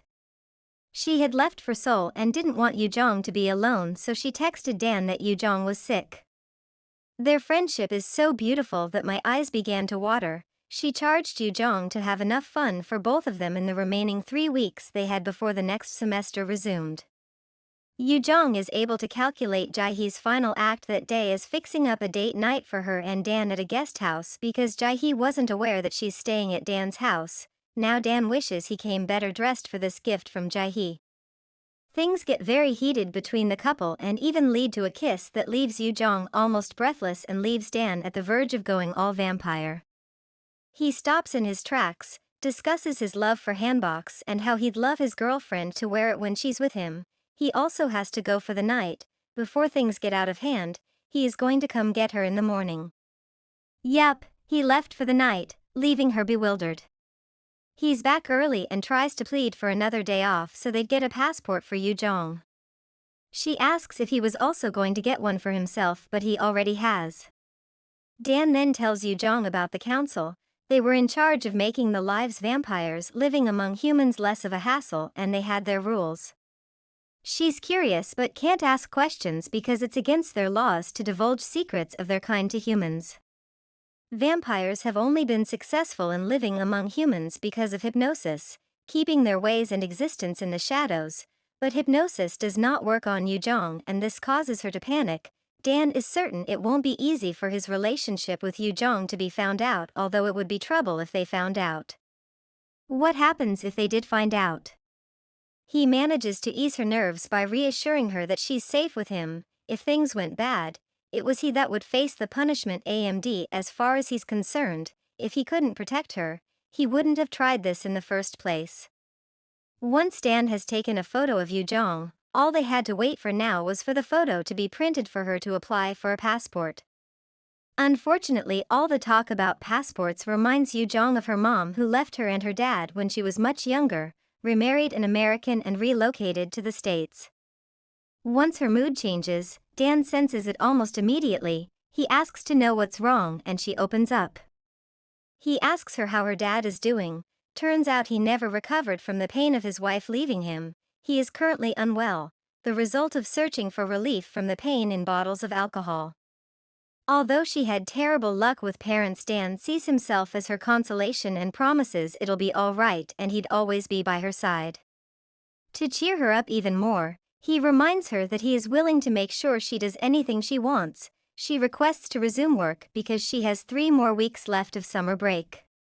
He isn't too surprised by her request but was expecting something else as he wonders why she chooses to work after he had just promised to make sure she does anything she wants. She's determined to save up for their trip to Hong Kong even though she doesn't have to worry about it. His honest love, worry and care for her makes her glad she met him. Later that night, Yu-Jeong gets a call from a caller whose identity only she knows.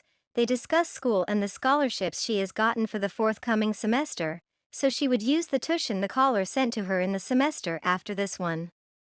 It does sound like she's on a call with her father. The caller also suggests she add photos to her Facebook profile because she hasn't done so in a while. Due to this request, she is ready to set aside her lack of social media interest and put up a picture of her and her boyfriend, Dan. She admires the picture she has uploaded and wishes that her and the handsome boyfriend of hers stay together for a very long time. The chirping of birds the following morning signifies the break of day at Jeonju, and her boyfriend, who never sleeps, storms into the room with another idea that meant she might have another day off, a trip to a nearby beach.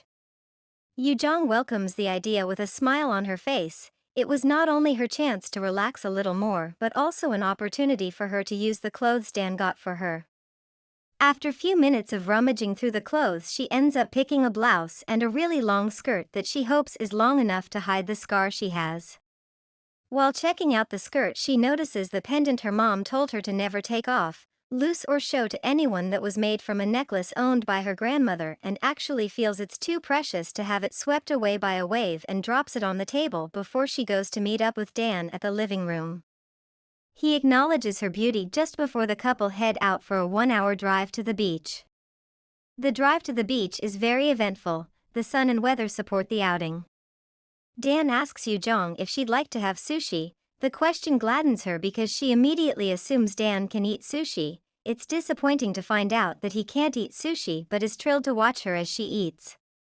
Next, the thought of the sun not being good with vampires slips into her mind. Now she has to ask Dan if he's okay with sunlight, and she does, prompting him to joke about how he looks more handsome in the sun. He asks if she fell for him because of how handsome he is, but she decides not to give an answer to his question, demanding that he pay more attention to the road. While focusing on driving, he still decides to double task, quizzing her about when she found out she was in love with him while paying attention to the road. This lingering conversation is starting to make her feel uncomfortable, so uncomfortable that she even calls him by his name. He tries to caution her about calling him by his name, but she threatens to call him Gramps, forcing him to accept being called Daniel instead. Dan becomes curious about her dating life before she met him. He wonders if she had been with a younger man. Why does he want to know? To attack him and probably throw him off a flight of stairs in a few days, reminding her of an earlier occurrence when her stalker had an accident. Dan is one of the jealous types. Luckily for him, his girlfriend had never dated anyone and currently she had eyes on only him.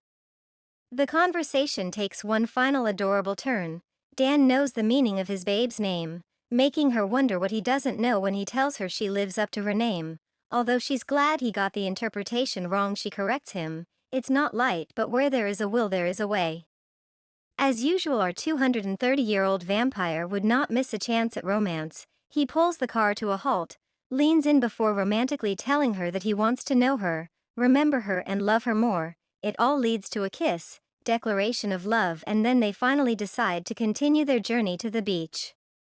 At the beach, he is able to fulfill his desire to watch her eat. She feels uncomfortable eating the quantity of assorted sashimi and clam noodle soup on her own, but it doesn't take him too long to convince her that it was okay by him for her to eat that much. When she's done, the couple move to the ocean shore while taking in the tranquility of the evening and the calmness of their current environment. His worry for her begins to grow the longer they stay out because it was getting cold at sunset. He tries to persuade her to put in her shoes so they could return home but is unable to do so. Why? She finds a clam by the shore and shows it to her boyfriend. She is so proud of herself and he cannot discourage her. She is just too adorable. Yu-Jeong had begun clam hunting, having clam stew on her mind when Dan decides she'd had enough fun, and if he knew she loved the beach this much, he would have brought swimsuits so they could go for a swim, but right now it is best they head home to prevent her from catching a cold. She agreed without a single protest. What can I say? She's adorable.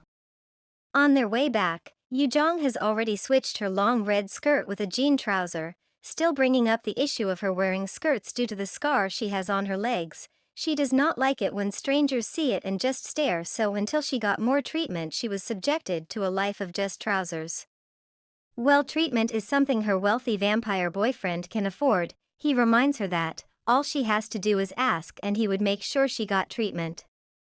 He urges her to go to sleep because Friday nights at Jeonju is accustomed to having heavy traffic. She is unable to sleep through the drive home, wakes up a little hungry upon all she had eaten earlier. Dan offers to make her a salad when they got back. She agrees. It's very clear that she loves seeing her man in the kitchen. She acknowledges how good a chef he is by declaring he is one of the best cook among the vampires. Dan doesn't just take the compliment with a simple thank you, he must love telling her about his people. She certainly was unaware before now that there are some vampires who become chefs. Their digestive systems might be special, or like him they may be blindly trying to enjoy human food. She compliments his cooking for being too amazing for just blindly trying. He is so good a cook that her relationship with him has made her gain a lot of weight in just little time. He doesn't understand what the fuss is about weight these days but is very glad to watch Yu-Jeong talk about it. The happy dinner takes a slightly cold swerve when Dan suggests they sleep together that night. Yu-Jeong is not terrified in any way, she gladly agrees. He clears the air as soon as she agrees by claiming he was joking about them sleeping together. Yu-Jeong is about to turn in for the night. Her charming boyfriend gives her the goodnight kiss she requested for and almost loses control. He is able to keep it together and orders her to go upstairs. He takes her hand as she's about to leave. He'd remembered to tell her something that he'd been thinking on. He couldn't move to Seoul, so he wants her to forget school and move in with him. Deep down he must be expecting a no to his request, but today isn't one of those days. Yu-Jeong agrees to stay with Dan. I'm sure no one saw that one coming. Yu-Jeong wakes up to the feeling that she's forgetting something. It doesn't take too long for her to recall she had taken off her anklet. She remembers last night's conversation and decides to go talk to Dan about it, but as soon as their eyes meet, Dan asks her to go to Seoul. This is very puzzling because last night he basically begged her to stay with him, and when morning comes, he's asking her to go back to Seoul because she didn't owe him anything anymore. Pick one, dude. She blames her mood and most of the things she said yesterday on fatigue, assuming that was also his reason for asking her to stay with him. He then apologizes for asking her to go and asks her to stay with him, but like previous times her mind is already made up. They've had this conversation before though, so he finally gives in, agreeing to give her a ride back to Seoul. He asks if there was anything about last night that she remembered, although she was tired, but she assumes he was talking about her on skirts. Her boyfriend, ever the charmer, is also able to persuade her to dress up more often without even meaning that. Still, it looked like something he wanted, but I guess we don't understand him well at all. He claims to prefer Yu-Jeong without makeup. Dan tells her that every moment he spends with her is a test of self-restraint. The conversation lingers up to the point where he asks if there was something she usually had in her that she didn't have on her the previous day. Is he talking about the anklet? Yu-Jeong is clueless, so Dan decides to let it slide, asking that she came to him if she thought of something. The day slowly comes to an end. Our lead lady knows that, while she brushes her teeth so she'd go to bed, a restricted number gives her a call. The caller turns out to be her mom. Wait. She asks about the anklet that she gave Yu-Jeong, wondering if Yu-Jeong still wore it, but Yu-Jeong feels it's not an important question. Again she asks her to never take it off or show it to others. The same words from her letters way back. She agrees quickly so she'd get off the phone with her mother, after which she wonders what the big deal about the anklet is and whether it was what Dan was asking her about. What's so special about the anklet? Was that why she acted strangely last night? Could she be hypnotized without it on her? What isn't her mom saying? So many questions probably running through her mind. Most importantly, whose opinion should matter most to her? Dan or her mom? She asks herself out loud. Dan rushes to the bathroom to ask if she was on a call with anyone. She tells him it's her mother, bothered about her mother being more concerned about the anklet than her own daughter's well-being. She wonders if she should open up to Dan about the anklet and her more, just pour it all out to Dan. Dan requests that she spend the night with him because he seems to be very worried about her and doesn't want her sleeping on her own that night. Yu-Jeong preps to spend the night with Dan. She looks physically prepared, but although she has been staying with Dan this whole time, she is not mentally prepared to spend the night with him. As she approaches his door, she wonders if his hearing is good enough for him to discern her heartbeat. She reaches for the door handle. I'm sure he heard her from a mile away because before she can open the door, he does so himself, welcoming her in. She had really kept him waiting. He almost goes vampire but puts some of that self-restraint he's been practicing into good use. He doesn't forget to mention that the outfit she chose for the night is also testing his self-restraint. He desires a heated moment. His bodily expression tells her that much, so she permits to give him one. He feels he might hurt her, hoping that he does not scare her. She trusts him, believing he could never hurt her, and tries to make him believe that as well. Time flew faster than any of them could have expected. They were in the final week of August. It was about time for Yu-Jeong to head back to Seoul, but Dan had something to attend to and is eager to give Yu-Jeong a ride back to Seoul, but to do so she has to get ready for more of the blue today. packing the essentials while he'd bring her the rest the following day. The caring Yu-Jeong asks to drop by the cafe and say her goodbyes before she leaves. Luckily for her, they have enough time for her to do so. The couple get to the cafe. Dan's been acting strange all morning, and while Yu-Jeong says her goodbyes to Yoonho, Dan changes plans. He asks Yoonho to see Yu-Jeong off because he has something important to look into. Yoonho wonders what could be more important than him seeing Yu-Jeong off, while Yu-Jeong wonders why he didn't tell her anything about this important thing he has to handle. Yoonho and Yu-Jeong get to the bus terminal not too long after. Her final moments in Jeonju before she heads back have Yoonho giving her words of encouragement and acting all stuff, requesting she'd give him a call if she got bothered by evil guys, although Dan would handle such matters by himself.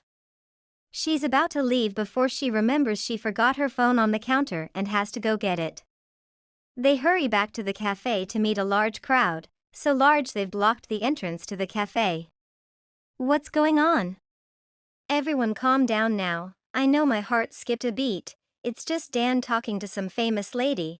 The crowd are just fans of the woman that Dan is sitting with. Now she wonders why he sent her away just so he could have a talk with a celebrity. Still, she wishes he would have informed her. We didn't notice when Yoonho left to go get Yu-Jeong's phone, but he returns with her phone in hand. She doesn't even notice when he returns, swallowed by anger because she's trying to justify what is playing out before her eyes. She needs answers.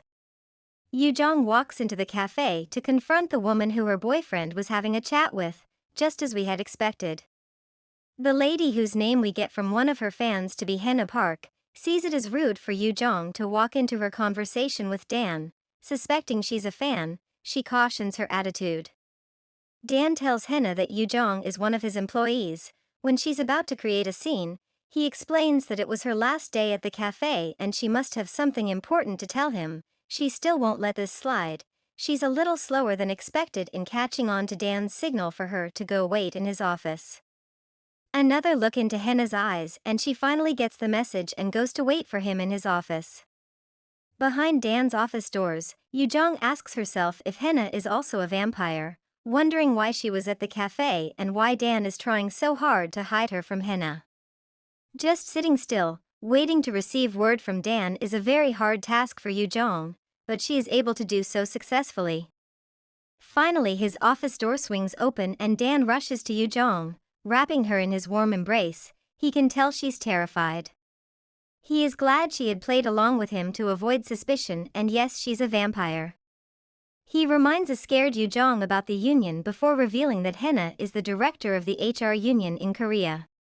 Her heart sinks as soon as she hears this, but that's not all. She manages the lives of vampires in Korea, and he is one of the few left in Korea. She asks if Hena noticed that she's different from other humans. Dan is certain Hena must have noticed Yu-Jeong is not ordinary. Hena is older than Dan, of course she noticed. She is now very terrified and asks Dan what she should do now. Dan is certain that it's time for her to make a decision. If he is willing to give up a lot of things so he could be with her, is she willing to do same for him? He begins to dish out ideas suggesting that they go to France. With a good reason no one would come looking for them. She still has school in mind and asks if Hena came around often. Dan brings up the issue that Hena might have heard about his relationship with her because Yoonho had mentioned it earlier. If she used hypnosis on Yoonho, he would give her the answer he needs because he is just like other humans and cannot withstand vampires' hypnosis. What would happen if they found out she's a human who knows about vampires? He tells her that he no longer wants to pretend he doesn't know her like last time. She agrees with him and is ready to go anywhere with him just so they stay together. All he did earlier was so Hena would not know about Yu-Jeong. Hena came for her routine checks, talked about his work at France, Alex, the bureau in Washington. They had asked about the cafe, so she came to see if anything interesting was going on at the cafe. Everything looked good until Yoonho rushed in to get Yu-Jeong's phone. He made mention of them being a couple while he was enraged about playing errand boy for the two. Hena was unto him after Yu-Jeong walked into their conversation upon his trying to make her believe they were not close but just an employer and his employee after Yu-Jeong had gone to wait for him at his office. He played his cards well. Hena asked to borrow her for a day because she smelled delicious. Even then he is able to keep his cool and respond properly, claiming to have sucked her blood few days ago so he wasn't willing to hand her over. Hannah was surprised to have heard this. Someone had actually changed Dan's refined diet. He won this round when he claimed he didn't suck just her blood but he also sucked the blood of others. With this he was able to send Hannah away from the cafe. Dan zooms away from the cafe to a destination they had not yet decided on. He suggests they go to UK instead, countering his earlier decision to go to France. Yu-Jeong asks why he suddenly changed his mind.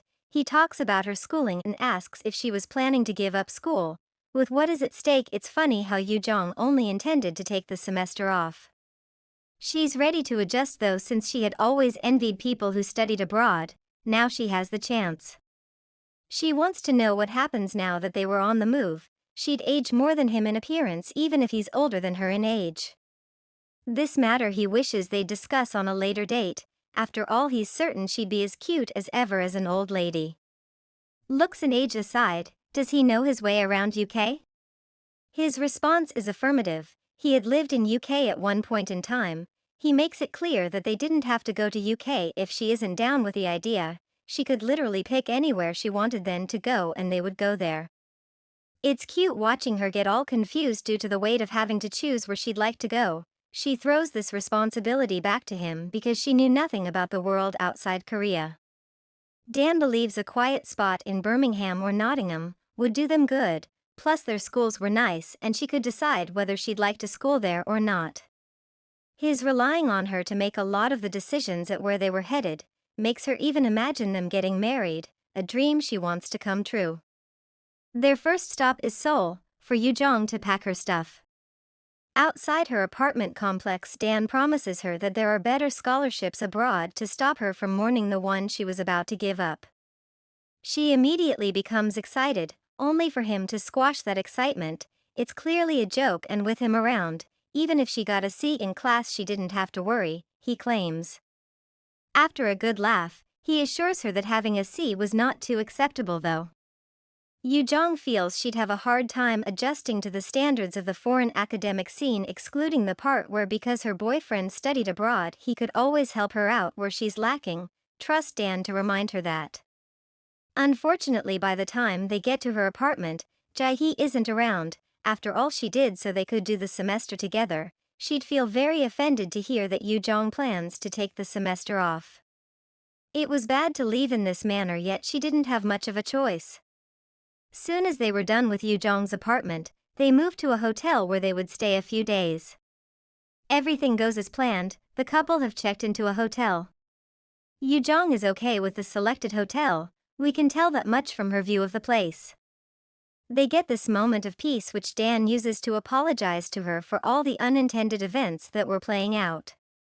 Yu-Jeong thinks about making a post on social media since her mother checks her pages out once in a while. Dan suggests they go to America because that is where her mother is. She declines though. A call from Hyeji, his employee that had a crush on him, makes him question whether something was going on at the shop. She doesn't get the opportunity to respond due to Alex's call invasion. He asks where Dan is, leading to a question as a response with Dan asking why Alex is at the cafe. Alex doesn't waste time or place games like he normally does. He opens up to Dan about the union finding out about him and Yu-Jeong. Hannah reported that he had something fun and off limits. Now he and Yu-Jeong have a target on their backs, but Alex wants to help. After all, two heads are better than one. He asks for Dan's location so he'd help him out with a plan. Why would anyone trust Alex? Dan knows better than to trust Alex, asking his twin brother not to play games with him before he ends the call. Still, he needed Alex's help this time. Yu-Jeong is curious about who Dan was on the call with and the reason for the call, which he doesn't hide from her. It was Alex, and the union had found out about them, so Alex decided to help out and was on his way. Dan recommends that she call Jae-hee just in case, reminding her that she had forgotten to tell Jae-hee about her semester off. As soon as Jae-hee picks the phone call, she requests to know if Jae-hee is seated, which is seemingly the best position for her to receive this news in. She opens up about her semester off because Dan needed to finish a degree and is taking her with him. Jae-hee refreshes her memory on a time when she felt Dan was a swindler and now she's comfortable with him enough to follow him abroad. She requests they meet in person. This is not a phone discussion but rather one you have face to face. Yu-Jeong further tells her she's at a hotel with Dan and would send the address, slipping a thought into Jae-hee's mind in the process. Does this mean Yu-Jeong hadn't informed her earlier? Dan sees what a fuss this is making. He proposes that he use his hypnosis on Jae-hee, she refusing, claiming to have the ability to handle her problems by herself, but he suggests that if she needs him, she'd just call. She doesn't plan on doing that. With that part settled, she wants to know if they can trust Alex, hoping he'd consider the fact that they are brothers and won't stab them. Dan affirms they can trust Alex. He had his issues but they are brothers, so that counts as something. Also, they were bound by union rules, so they couldn't do anything rash before he bids her goodbye and hurries off to go see Alex and hear him out. Alex offers him a newly developed drug that had the ability to increase the power of the hypnosis. Dan refuses this option. He wants a life with Yu-Jeong. Even with that aside, he couldn't just take a drug that hadn't been tested. He fears that from experience, Alex was going to do something rash. He makes mention of a mark. He is also certain that Yu-Jeong's birth mother is well aware of the existence of vampires. He requests for any piece of information Dan can give him so he'd be able to track down his girlfriend's mother. Yu-Jeong's mother had given him a phone call, claiming she saw a picture of him and Yu-Jeong on Facebook. He's certain it's Dan she saw and not him, and her mother spoke like she knew what they were. Dan is puzzled, something you don't see every day. He connects all the dots from what Yu-Jeong has told him plus the thing she had given Yu-Jeong. He panics. Alex can hear his heart race and suggests he calm down. It's either Yu-Jeong's mother is a witch or one of them. That's what he could come up with. This revelation from Alex adds to the confused state he already is in. He stands with the assertion that believing Yu-Jeong's mother is a witch is an absurd speculation because witches are extinct. Alex explains further on his reason for believing she's not a normal person because she sent him a unilateral message warning him to stay away from her daughter and that keeping a human who does not respond to hypnosis is illegal. Feeling insulted, he did a background check on her but could find nothing. He also brings up the possibility that Yu-Jeong may be under witch's protection or she is a witch. Her immunity to hypnosis and her scent tell them that much. What now, Daniel? He immediately shakes off the thought that Yu-Jeong might also be a witch. Magical ability was something you didn't inherit easily. She might not be a witch, Dan believes. Alex has no time for Dan's deep thinking. He's growing impatient, wanting to know what course of action Dan intends to take. Also, Alex is made for moments like this. He's clearly enjoying the drama unfolding. His plan to lay low for a few years slowly ceases to be an option for the sake of Yu-Jeong's mother's impatient. She threatened to report him to the union and didn't waste time in doing so. She wasn't going to let him run off with her daughter for a few years. In Alex's opinion, this woman is more fierce than Henna Park, so they were better off fooling Henna. He has to make it look like he can hypnotize Yu-Jeong. That would reduce some of the heat the union has on him. That was why he needed to take the drug. It wasn't a lane he wanted to take, but now it looks like one he would take. Hypnosis lasts for 12 hours, and if she isn't a witch like Dan argues, then the hypnosis would last even longer on Yu-Jeong. Alex leaves Dan with the drug and wishes him good luck. He has the key in his hands and 2 doors to unlock: temper with the union's suspicion or use it to question Yu-Jeong about her mom. He hurries back to the hotel. Everything is good there with Yu-Jeong and Jae-hee. The only issue is they might have taken more drinks than they should have and were both extremely tipsy.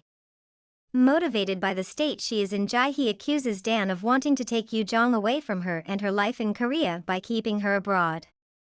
Dan would have loved to do that if he had the power to. If there weren't as many obstacles, he would love to grow old with Yu-Jeong and spend their lives together. He's ready to do anything for her. Jae-hee's display is cute, so cute that while Yu-Jeong cautions her, imploring her to go to bed, Dan watches and laughs it all off. Taking advantage of the state she is in, he declared that he does not sleep, permitting the girls to use the bed. With Jae-hee out of their hair, probably tucked in bed, they can discuss the matter at hand. Obviously Yu-Jeong wants a detailed report of how Dan's talk with Alex went. Dan informs her that he had given them another option aside going abroad, an option he had to dedicate serious thought to. Yu-Jeong seems excited to hear they might not have to go abroad. She undoubtedly welcomes the idea of them going abroad, but when Jae-hee came, long before she became all tipsy, she cried her eyes out. It's clear she doesn't want Yu-Jeong to go abroad. All of a sudden, Dan suggests she discusses her wish to go abroad with her mom. Yu-Jeong does not understand why he'd come up with such an idea. Ever since her divorce with Yu-Jeong's dad, they hadn't spoken on the phone for up to an hour if all the time they spent talking on phone since the divorces added up. Also, she moved on with her new husband in America not even up to 6 months of her divorce. Currently she doesn't even have a phone, due to some ill luck she ran into. We all know that in this thing Yu-Jeong has gotten mixed with, she's the only one who doesn't know the lengths her mother has gone to keep her safe. Dan believes that Yu-Jeong's mother is lying. One with the ability to shake up the union must be very wealthy. To get more information on his target, he plays the caring boyfriend card, asking Yu-Jeong how her mother looked. She innocently replies, describing what she remembered the best she could. He asks if she was a good mom. Yu-Jeong claims she was a good mother, which is why when she up and left, it was so hard for her to believe. Even after the bad things that were said about her mother living up to her looks, after she left them and some other reasons, she seemed to find justification for her mother's actions. At first she assumed it was because they were poor, then she blamed it on her father's incompetence. In the long run she felt like a bad person for blaming her dad and for what her mom did. He is touched by her story and wraps her in his embrace, reassuring her that she isn't a bad person. She was young and she shouldn't blame those grown-up problems on her younger self. No one could criticize her for what had happened, not even himself. After shedding a few drops of tears and having that little bonding session, Dan couldn't bring himself to ask her about what her mother had given her. He couldn't bring himself to add to her hurt. He can see now that her mother must have left her when she was younger so that she could keep her identity a secret.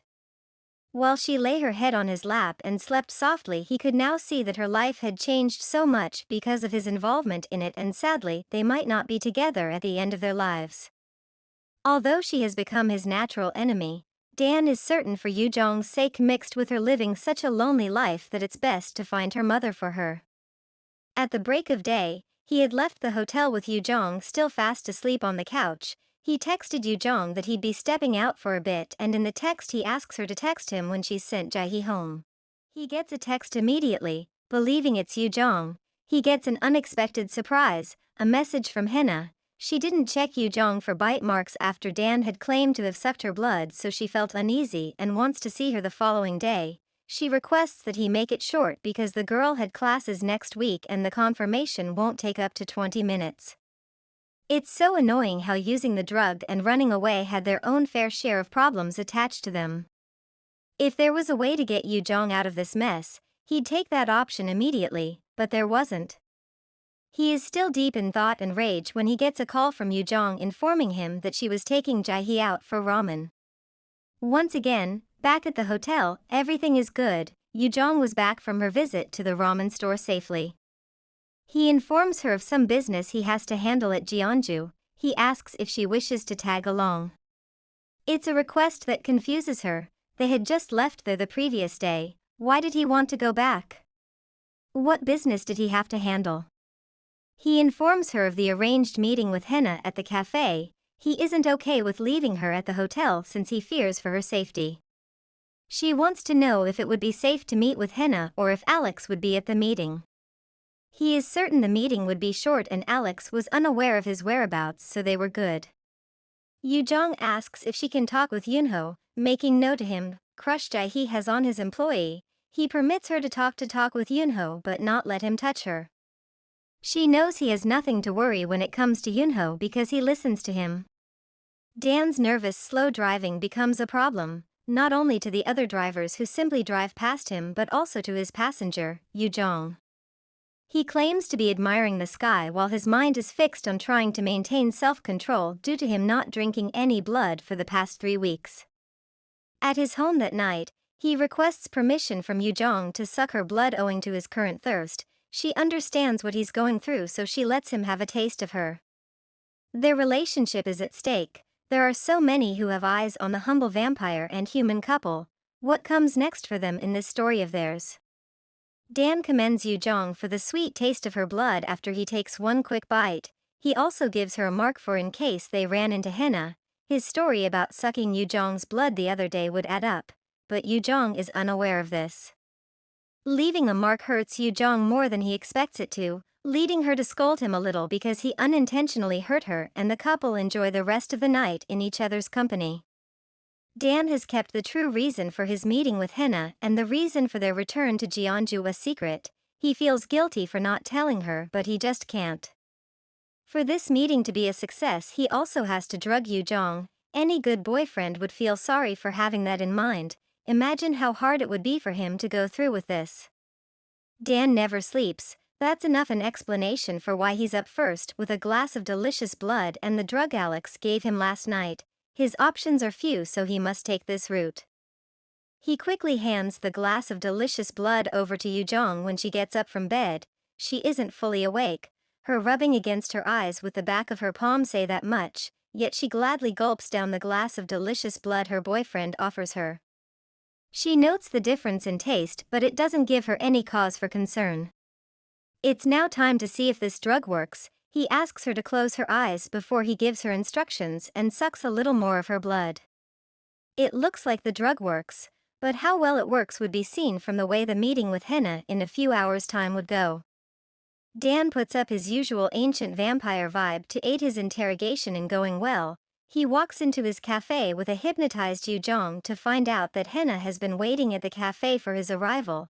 She makes mention of how clear it is that he had sucked her dry before coming, as her scent is all over him.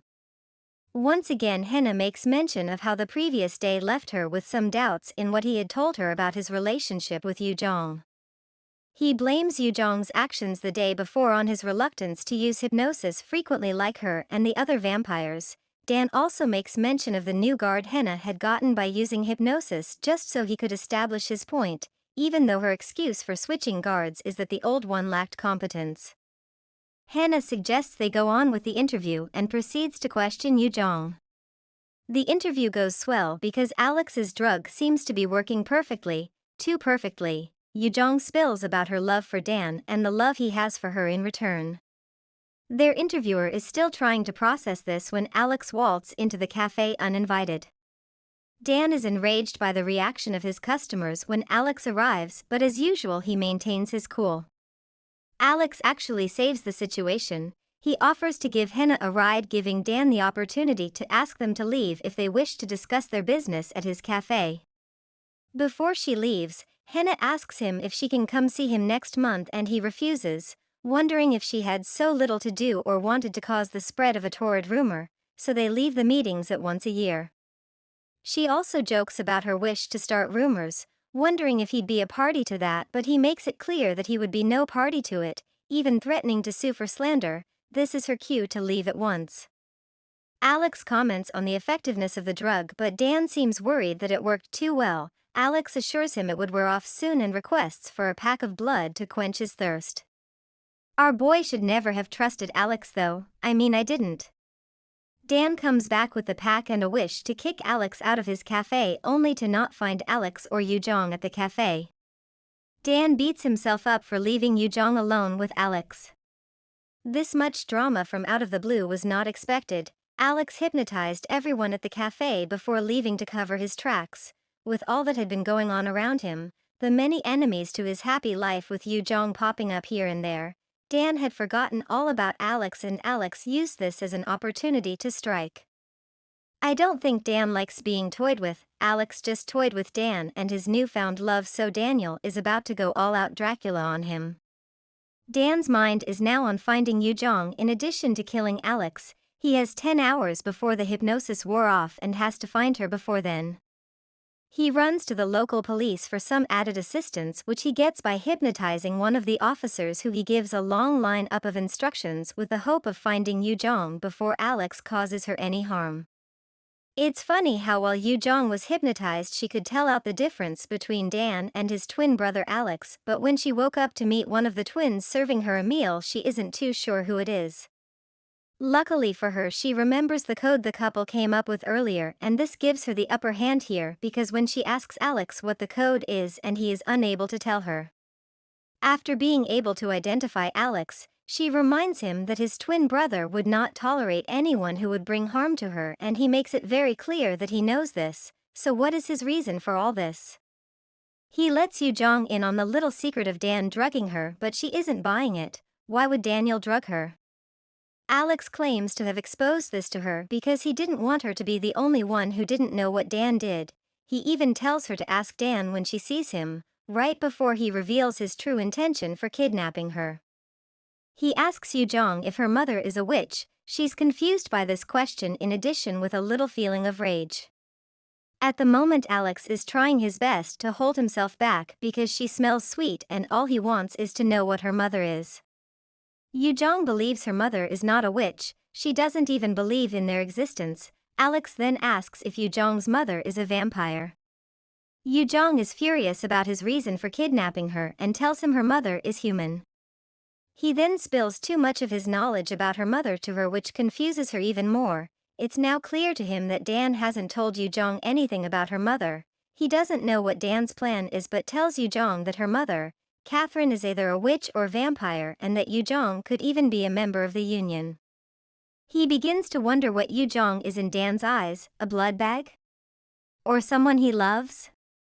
Because from what he sees, it didn't look like Dan intends to spend his life with Yu-Jeong because he had not transformed her yet, and if she stayed human she'd grow old and die.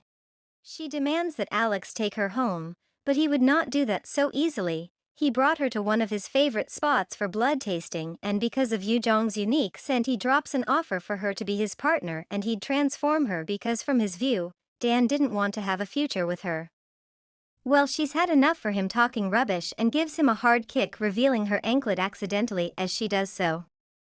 Alex asks to know more about the jewelry, but because Yu-Jeong doesn't have that high a regard for her mother's instructions, she tells Alex it was given to her by her mom.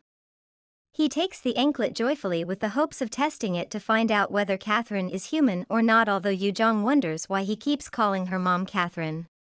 She says it's just an old anklet, but Alex doesn't see it as just an old anklet. He questions her further, asks when she started wearing the anklet. She doesn't hesitate to reveal that she had never taken it off since she was a little girl. Alex recalls Yu-Jeong's mother's words on keeping a human immune to hypnosis as illegal, except maybe Yu-Jeong's immunity is from the anklet. He puts a lot of thought into this possibility, giving her the chance to make a run for it.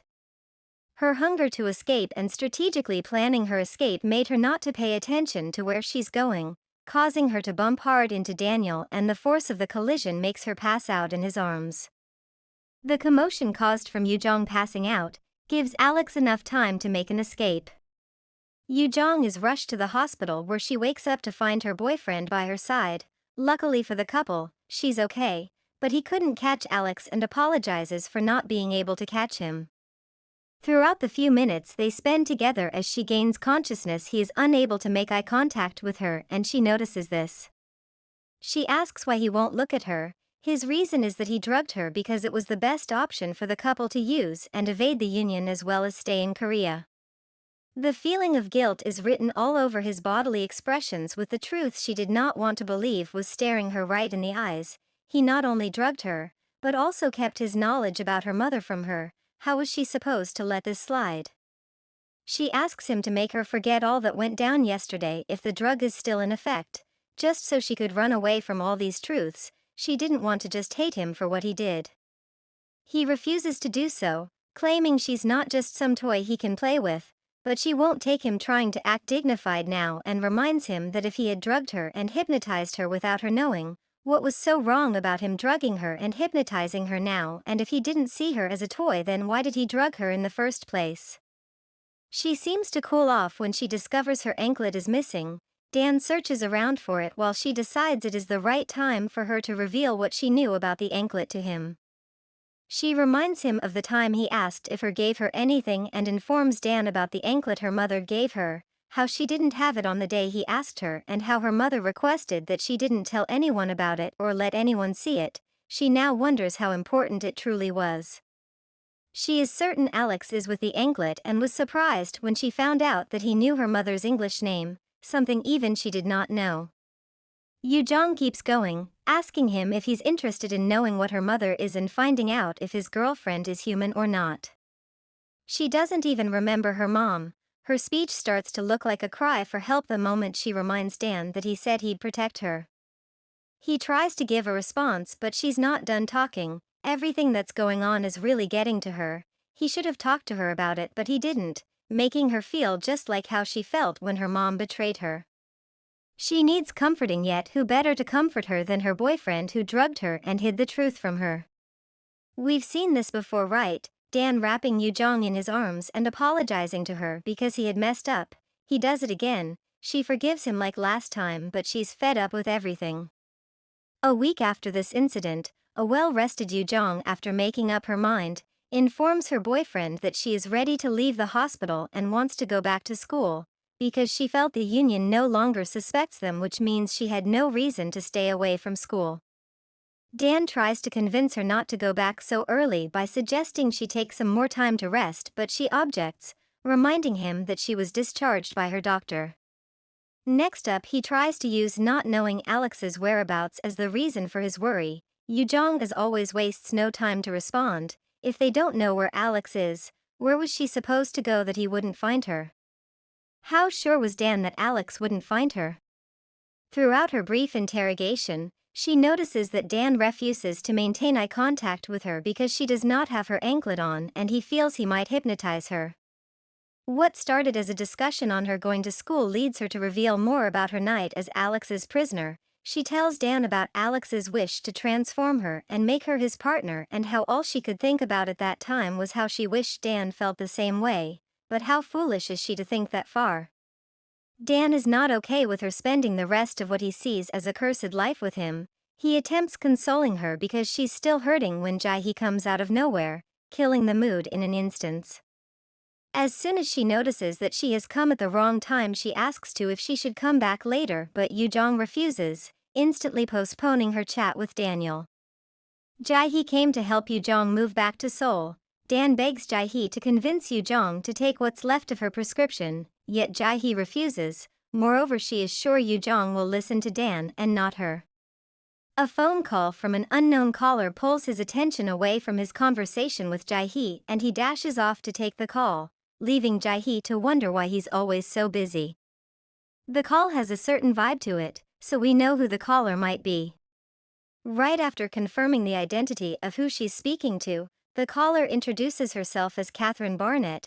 She had mixed him up with his twin brother Alex, but Alex never corrected that error. She had the same message for him, a warning for him to stay away from her daughter. Jae-hee tries to ensure she wasn't mistaken about Yu-Jeong's request to leave immediately. She tells Yu-Jeong that Dan had asked that she wait, but it looks like she no longer wants to stick around. She even attempts to leave the hospital without Jae-hee. As she walks away on her own, she tries to justify Dan's behavior. She knows he had her best interest in mind. To her, what's weirder is that he didn't have questions about her being special or not. Well, her mom would have all the answers when she finally meets her again, she concluded. For some reason I can perceive Alex's presence in the premises. Dan shouldn't be done with a call, right? So why is he here talking to Yu-Jeong about his feelings for her while they were apart?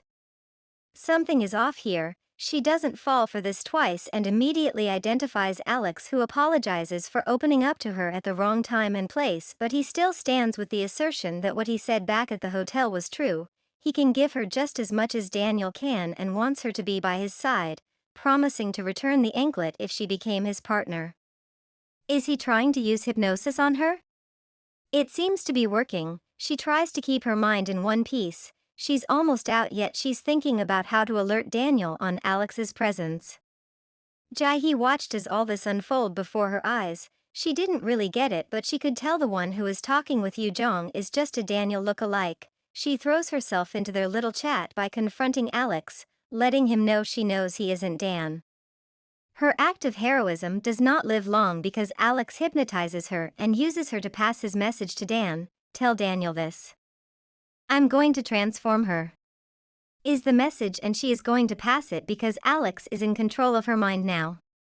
With the Jae-hee situation taken care of, his attention returns to his original target who is also under his hypnosis. All she can do is silently follow him with no control over her body. He suggests they go to Hawaii where no one knows them. But where is Daniel when Yu-Jeong needs him the most? Yu-Jeong's mom sounds very confident during her call to threaten Dan, but all that confidence is replaced by concern when Dan lets her know Yu-Jeong has lost her anklet. Right after she hears this, she assumes Dan has done something with Yu-Jeong. He tries to assure her that Yu-Jeong is alright, making her curious about why he's keeping a human by his side. He tries to make her understand Yu-Jeong is not being kept as a blood supplier, but he is ready to stay close to her for the same reason her mother had for staying away from her. He loves her. Once he had seen life as a curse, but he found purpose in Yu-Jeong, and loving her became his life's guiding goal. Yu-Jeong's mom still believes that if Dan truly loved Yu-Jeong like he says, he would have done what she did and stay away from Yu-Jeong. He blames his inability to stay away from her on loving her too much to stay away from her. When they met, her immunity to hypnosis and her unique scent made her stand out. Then, before he knew it, he was already in love with her. He questioned whether loving someone immune to hypnosis was okay or not, exposing his true identity to her out of guilt, yet she returned, knowing fully well the risks that came from being with him, but didn't mind. Catherine is taken aback by his little story of love, surprised that he revealed his true identity to her and blaming her daughter's acceptance of his love on her living a lonely life all along. She just wanted Yu-Jeong to have an ordinary life, but even though she left her so that she'd have an ordinary life, she still doesn't get one. Dan knows Yu-Jeong needs her anklet now more than ever and asks Catherine if she can make a new one for her, but she reveals to him that she is unable to make such things. It was an heirloom from Yu-Jeong's grandmother, who she later found out was a half-blood, which Dan remembers Yu-Jeong's grandma's name from their code. Grandma Jenny. Catherine is starting to feel comfortable with Dan when he brings up Grandma Jenny's name, which seals her trust that he is truly her daughter's love. He affirms her belief that he is her daughter's love and repeats his question on if she would be able to make a new token of Yu-Jeong. Her response is same. She can't do it on her own but is willing to ask for the help of a witch that was under her husband's protection. Her mentioning her husband puzzles Dan. Did she mean Yu-Jeong's dad? No, she actually meant her new husband and head of the union's Washington branch, Ian Brannett.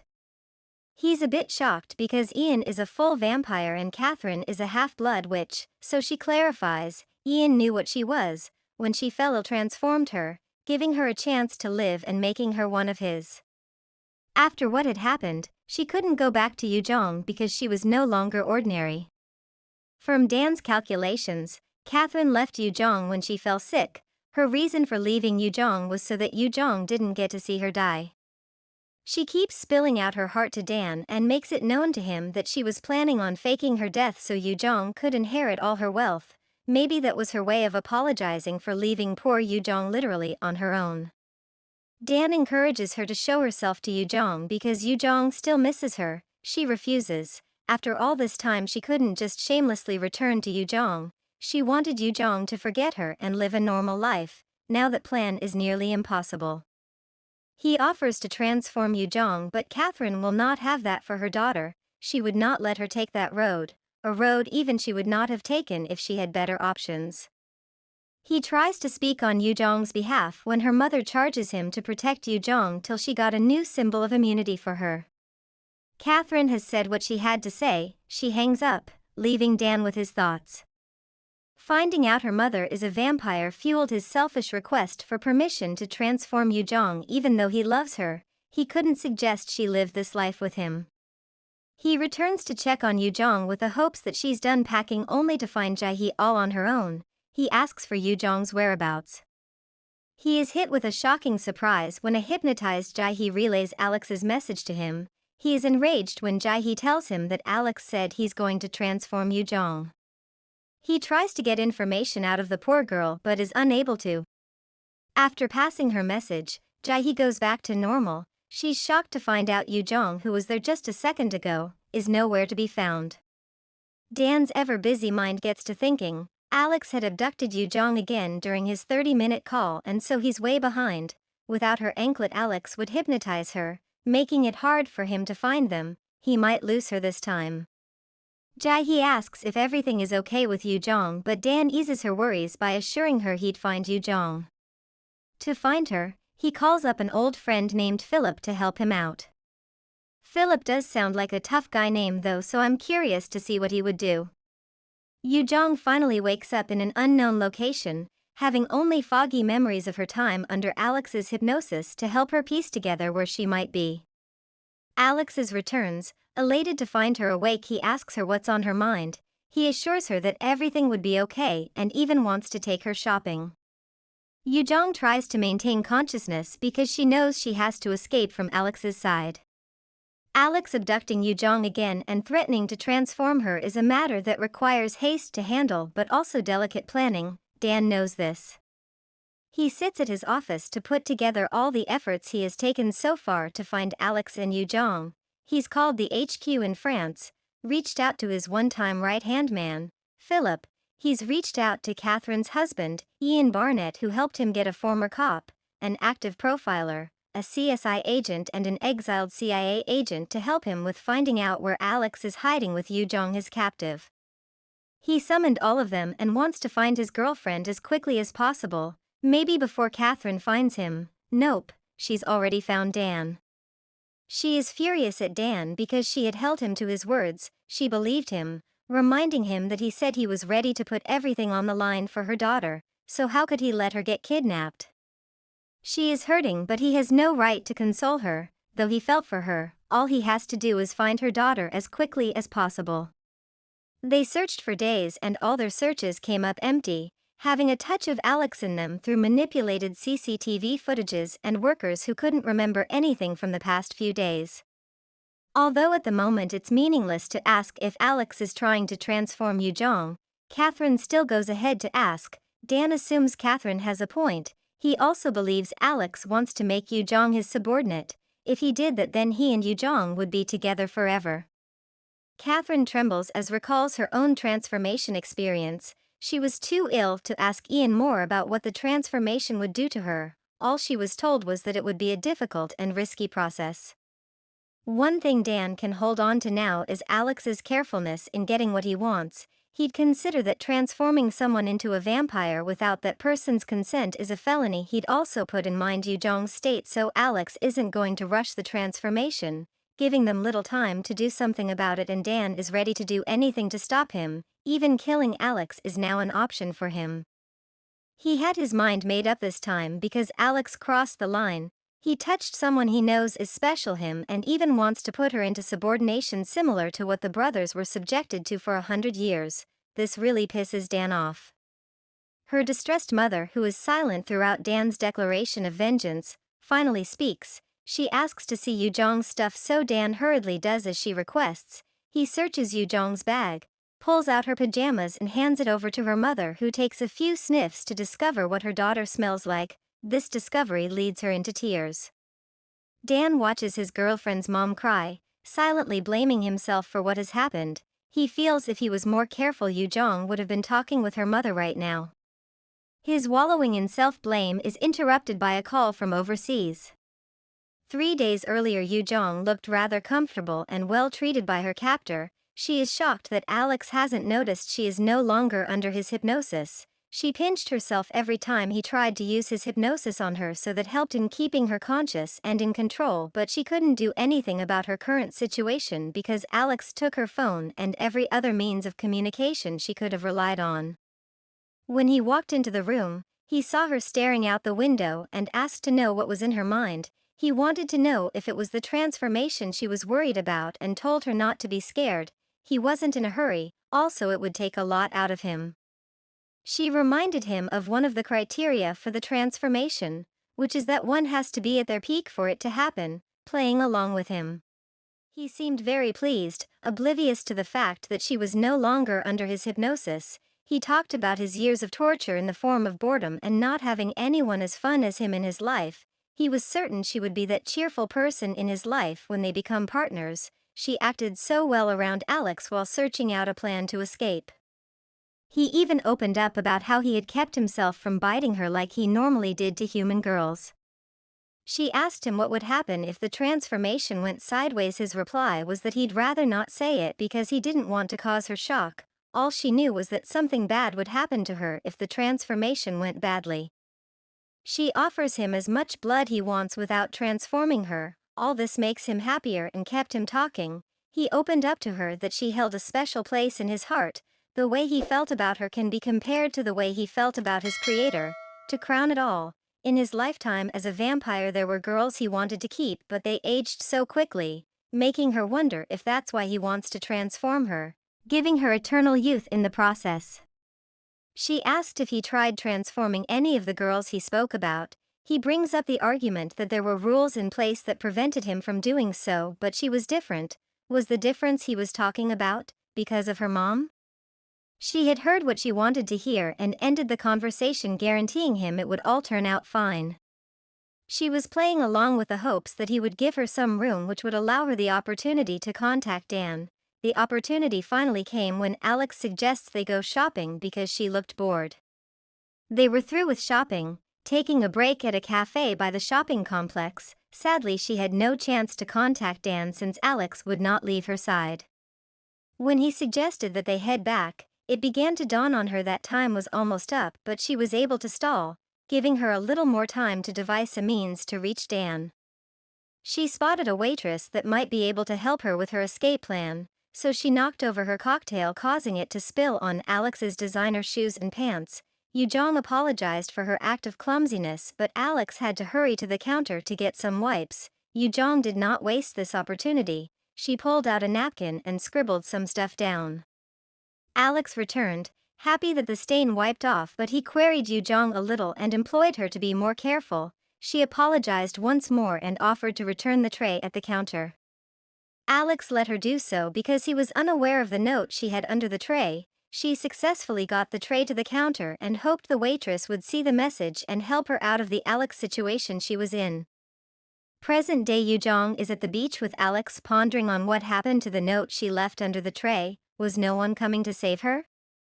Alex suggests they proceed with the transformation the day after. He notices she looks down and asks if she feels she is not ready for the transformation. She tells him she is ready with a bright smile on her face, yet her swift change in mood is not enough to convince Alex. She isn't like other ordinary people, and he knows it's possible that she'd run off if she's given a chance.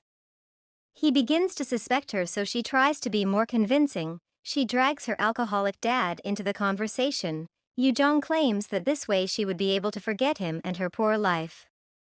He questions her love for him, meaning she has to act better if she is going to fool Alex, forcing her mind to pretend he is Dan for the time being while she waits and hopes Dan would come and save her.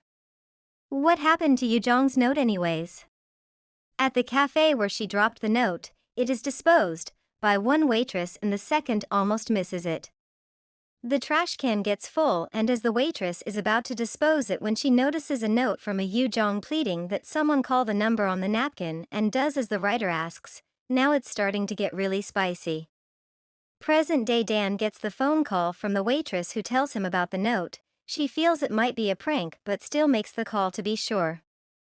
Dan tells her it's okay. He then asks how she got his number. The lady informs him that she is calling from a cafe by a shopping mart in Hawaii. She tells him that someone wrote his number on a napkin along with resort and Yu-Jeong.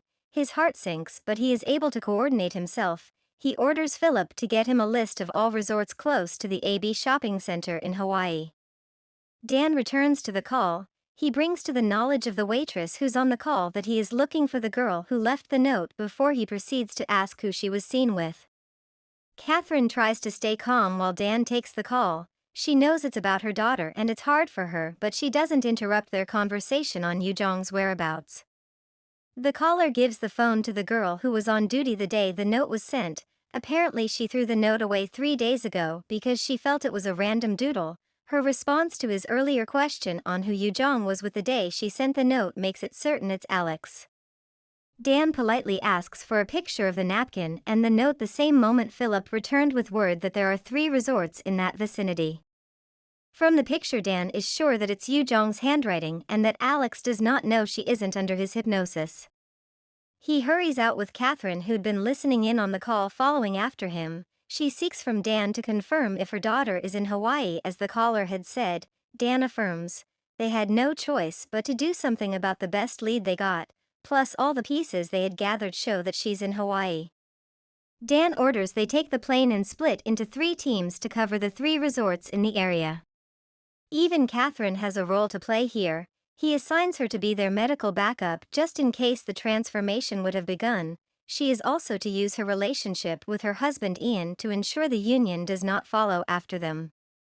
It was one thing for the union to turn a blind eye towards them doing nothing about Yu-Jeong knowing about their existence, and it was another thing and a far greater problem if the kidnapping turned into an illegal transformation. Most importantly, there's the strong tie subordination creates between the creator and the subordinate. He's worried about her becoming Alex's subordinate, because of the mad crave that comes with it. It's better when the creator and subordinate have a romantic attachment, but if they didn't, that story was not one to tell, and he had lived that story on the bad side of a subordination. Alex always talked about his people, but we have never seen any of those people. To be frank, it feels like he is own, but we all know Alex can be full of surprises. Catherine understands that and makes mention of them not knowing how many people Alex has on his side. Dan knows his brother well. He might have helped, but it won't be that much, except there were vampires working for him in the shadows. Even with that, what he wants to do is illegal, so not many vampires would want to help out with it. Even if he had vampires on his side, Dan has his heart set on tearing them to pieces anyways. Their number does not matter to him. All that matters is the pain and fear Alex has caused Yu-Jeong during his time with her as his captive. The day of the transformation is at hand, tomorrow actually. Yu-Jeong is unaware of the plan in progress for her rescue. She contemplates running to the resort's lobby to borrow their phone. That will not be necessary since Alex tells her he's going out to find a nice resort for tomorrow's transformation. She's gained his trust enough for him to let her out of his sight for a few hours. The first thing Yu-Jeong does when he leaves is try the phone in the room. He has cut the lines, just as she had suspected. She tries to ease her nerves, telling herself it's okay and she had enough time to think of something before Alex got back. She ran to the lobby like she initially planned to. A distressed Yu-Jeong asks the attendant if they could make an international call. That lady on duty, because of the influence of Alex's hypnosis, does not permit her to use the hotel's phone. She wonders if there's any worker left that isn't under Alex's hypnosis. Her question is answered as a lady pops out from behind the counter and informs Yu-Jeong that she would be charged for international calls. Her hopes soar high when she receives the phone from the lady to make her call. "Honey," a familiar voice called out to her, causing her heart to sink. Alex was back. He had gone up to the room to go get something he forgot and she wasn't there, so he figured she was trying to escape. He took the phone from her, savoring her suffering and fear. He tells her she should have screamed at him or fought him off in the first place, so he wouldn't have been as hurt as he is now. He looked untouchable, acted untouchable. Hearing he's hurt made Yu-Jeong feel a little better. She tells him she's glad he feels hurt, sparking a live wire of evil in him and making him feel no guilt if anything went wrong with the transformation. With all his mercy gone, she only wished she didn't piss him off like this. Dan, Catherine, and their people finally arrive Hawaii. They ran through their list of suspected resorts only to find hypnotized workers in one of them. Dan is able to hypnotize then into giving up Alex's room number. Hearing Alex's room number immediately made him hear a sound of breathing he is familiar with. He followed that sound till he got to its source to find Alex had started the transformation with his fangs in Yu-Jeong's neck. Dan separates them with a kick to Alex that sends him flying halfway across the room. He calls for the medical team to begin a blood care on Yu-Jeong. Alex feels no remorse for his actions. He did not stay silent. Instead, he attempted to piss Dan off the more, blaming him for what had happened, accusing him of not wanting to share Yu-Jeong with him and questioning his sudden fondness in humans. Dan threatens to kill Alex faster the more he speaks, but he questions Dan's ability to kill him. They both know it isn't an easy task, so kill a vampire because of their regenerative ability, so he tries to take away his ability to speak by wringing his neck. He is reminded by one of Catherine's people that it's a serious crime to kill one of their own, but asks the man to mind his business. so Catherine steps in, reminding him of the promise he made to Ian to gain the support of the union's medical team, being that he would not go against them. Sure, he can't kill Alex, but he'd get his revenge. He seizes a stun gun and uses it on Alex's eye, giving him a mark since eyes do not heal quickly. Dan based his reason for disfiguring his twin brother's eye on using it as a means to help people tell them apart, but we all know this is his leveler for what Alex did to Yu-Jeong. Although Alex is down, he would not stay quiet as Catherine's people take him away. He does not keep his views to himself, yelling at the top of his voice that the treatment he is receiving for just tasting a girl is unfair. He knows it isn't worse than killing one of their own. He also reminds them that Yu-Jeong is a human who knows about vampires, which is supposed to be against their laws. The ones apprehending him tell him that she's not just any human but a half-blood witch that is under Union protection.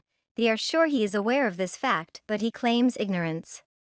Catherine is not handling this well. Seeing her daughter in this state is heartbreaking, but she tries her best to stay calm while she weeps in silence. He joins Catherine by Yu-Jeong's side after Alex is dragged out of the room. She remains unconscious, unaware that her boyfriend and mother were by her, covered in regret, blaming themselves for what had happened to her and hoping she returned to them soon. While in the coma, Yu-Jeong's memories pop up in her head, beginning from the moment her mom and dad separated, her first time hearing the word divorce, and without even knowing what it meant she could tell her mother was leaving them and she never came back. Yu-Jeong felt her mother abandoned her, so she never wanted to see her again. Her mother appears before her while she is in her comatose state. She's sobbing and apologizing to her simultaneously. She says she regrets leaving her. She felt she'd never see her again and is sorry for abandoning her on such a hard path in life. She's sorry for not watching her grow and is certain Yu-Jeong would hate her no matter the excuses she came up with. She watched her mom pour all this out. It didn't take away her sadness or pain, yet it makes her heart sting, and she wonders why it does. The condition Yu-Jeong is in completely makes her mom sober up so much that Dan has to remind her to go get something to eat so she can welcome Yu-Jeong back with a much healthier appearance. For this reason she leaves her daughter's side, leaving her under Dan's watch. When Dan is alone with Yu-Jeong, even he cannot hold back his tears. He talks to her like she's awake, begging her not to leave him all by himself because he can't live without her. She wonders why he's crying, struggling in her unconscious state to reach out a hand and console him until she finally does. Waking up with a weak smile on her face, she tells him not to cry. With tears in his eyes, he apologizes to Yu-Jeong for putting her in danger, but she's okay because he always comes to rescue her. Catherine is grateful to return and find Yu-Jeong awake, but Yu-Jeong doesn't look happy to see her. Dan tries to mediate by informing Yu-Jeong that her mother had been by her side waiting for her to wake up. The reality that her mom was no ordinary human starts to dawn on her when she saw her mom hadn't aged all their years apart. She didn't even express a shred of care for her mother at this reunion she didn't see coming. They get their mother-daughter time when Yu-Jeong is well rested enough to hear her out. During that mother-daughter time, she opens up about her stage 4 breast cancer being her reason for divorcing with Yu-Jeong's dad and leaving her. Yu-Jeong is hurt. She would have desired this explanation a long time ago and asks her mom why she's telling her this now. She goes on to give Yu-Jeong the full gist. Her life was coming to a painful end when she met Ian, a vampire. Meeting Ian reminded her of a notebook she found in her mother, the late Grandma Jenny's belongings, who passed away in an accident. There were multiple diaries that she left behind, containing some serious information, and the anklet that she sent to Yu-Jeong, all because she didn't want Yu-Jeong to have a life that had anything to do with vampires. Catherine's revelation affirms the rumors about the late Grandma Jenny being a witch. They conclude the talk on family history and witches before Yu-Jeong's mom hands her a talisman for her to use in the meantime, since they had not found the anklet Alex took from her. Catherine leans in, clips the necklace, and instead of pulling back, she makes the most motherly choice and reaches in for a hug. Yu-Jeong had resented her mom for so long. Deep down she missed her and took this opportunity to get that hug she craved for years back and confessed she missed her, a mutual feeling the mother and daughter share. Shortly after Yu-Jeong's recovery, they board a plane and head home. It was finally over with Alex and she could return to her old life, the one she missed so much. Yu-Jeong returns to work at Dan's café. Everything is normal. Yunho is being nosy about her relationship with Dan. Hyeji is glad she's back because the workload on her reduces. Dan is trying his best not to mix their dating life with their work life. Everything is just perfect. Her boyfriend/boss requests for her a word with her in his office. Once they're alone, he hands her a package from her mom. Yu-Jeong guesses it might be a new anklet. Instead, it is a currency note with a lot of zeros that leave her awestruck. The couple try to keep count of the number of zeros on the note. Dan confesses that he expected her mother to be rich because her husband is richer than him, although the zeros on the currency note seem to puzzle him too. It's like Yu-Jeong's mom had been meaning to give her the money for a long time and finally got the opportunity to do so. Yu-Jeong has mixed feelings about keeping such an amount of money, but Dan reminds her of the most important thing to do at the moment, which is to call her mom to acknowledge her receipt of the money. She makes her surprise very clear to her mom, who tells her that Ian suggested he chipped in. She only managed to stop him after he had already gone overboard.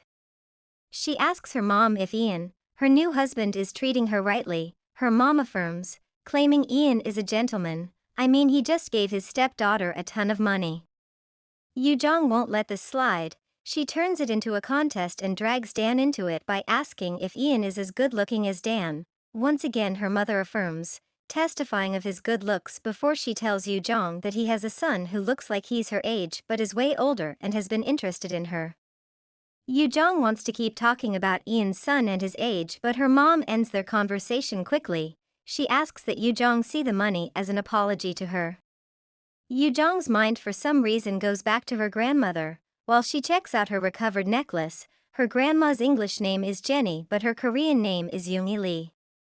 Turns out Dan knew Yu-Jeong's grandma and even named her Jenny. She is shocked he kept this from her. In his defense, Jenny is a common name, so he felt her grandmother was a different Jenny from the one he knew.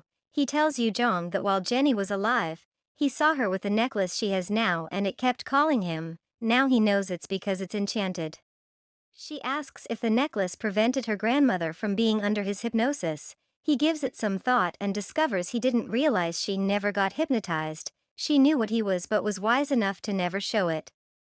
When Dan refers to Yu-Jeong's grandmother as a kid, it doesn't sit well with Yu-Jeong, making her feel like she should be calling Dan grandpa. He objects the idea of being called grandpa. Although Dan did not notice how far from ordinary his girlfriend's grandmother was, he feels that if he took a closer look he would have figured out she was from a witch family. This statement moves him to give Yu-Jeong a lecture on the witch's blood. Since the old times people hated, feared and avoided witches, even her grandmother was treated wrongly, but he didn't understand why anyone would be mean to such a nice person. From what Dan says, Yu-Jeong understands that even her mom did not have any friends, but she feels the witch's blood did not affect her since she has Jae-hee. Dan defeats that belief, reminding her that she saved Jae-hee from getting hit by a truck. She now understands that the reason why people picked on her when she was younger was because of that witch's blood. She's still processing the whole witch's blood concept when Dan drops news about Alex and the punishment he'd serve for what he did to Yu-Jeong, being 10 years of protective custody, meaning he can't leave his area of residence at California for the next 10 years, which guarantees Yu-Jeong's safety for the time being. She doesn't fully believe she's safe from Alex. Dan assures her that their rules are strict and breaking them would lead to a more fatal punishment, but she remains unconvinced as a result of Alex being a nutcase. He brings more news. Catherine had seen Alex when she went to retrieve the necklace. He couldn't recover his eyes, losing half of his hypnosis ability in the process. Instead of being happy, Yu-Jeong is saddened by the news. She feels bad that Alex has lost half of his ability, blaming it on herself. From Dan's point of view, she had no hand in what happened to Alex. Their sibling war had to come to an end somehow, some way. She wasn't to blame for Alex's current predicament. Dan takes their conversation from Alex's loss of hypnosis to when Alex wanted to transform Yu-Jeong and make her his wife, and how she wished Dan was the one with that plan in mind. She recounts making that statement, but it was due to her ignorance at the time. He hugged her and further declares his love for her as she stayed silently in his arms, knowing that he did love her, but she'd grow old and leave him behind. But she could tell from how hard he hugged her that he really did love her.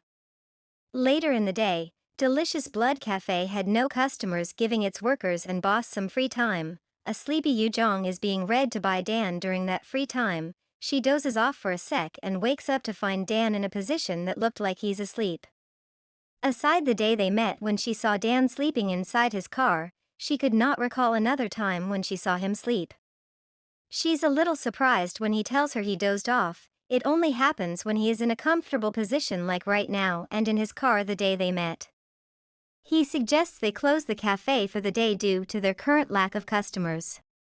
Yu-Jeong reminds him that she has to pay him back for the painting she destroyed. She had enough money to pay him now. She doesn't even need to work anymore, so why does she keep bringing up this excuse?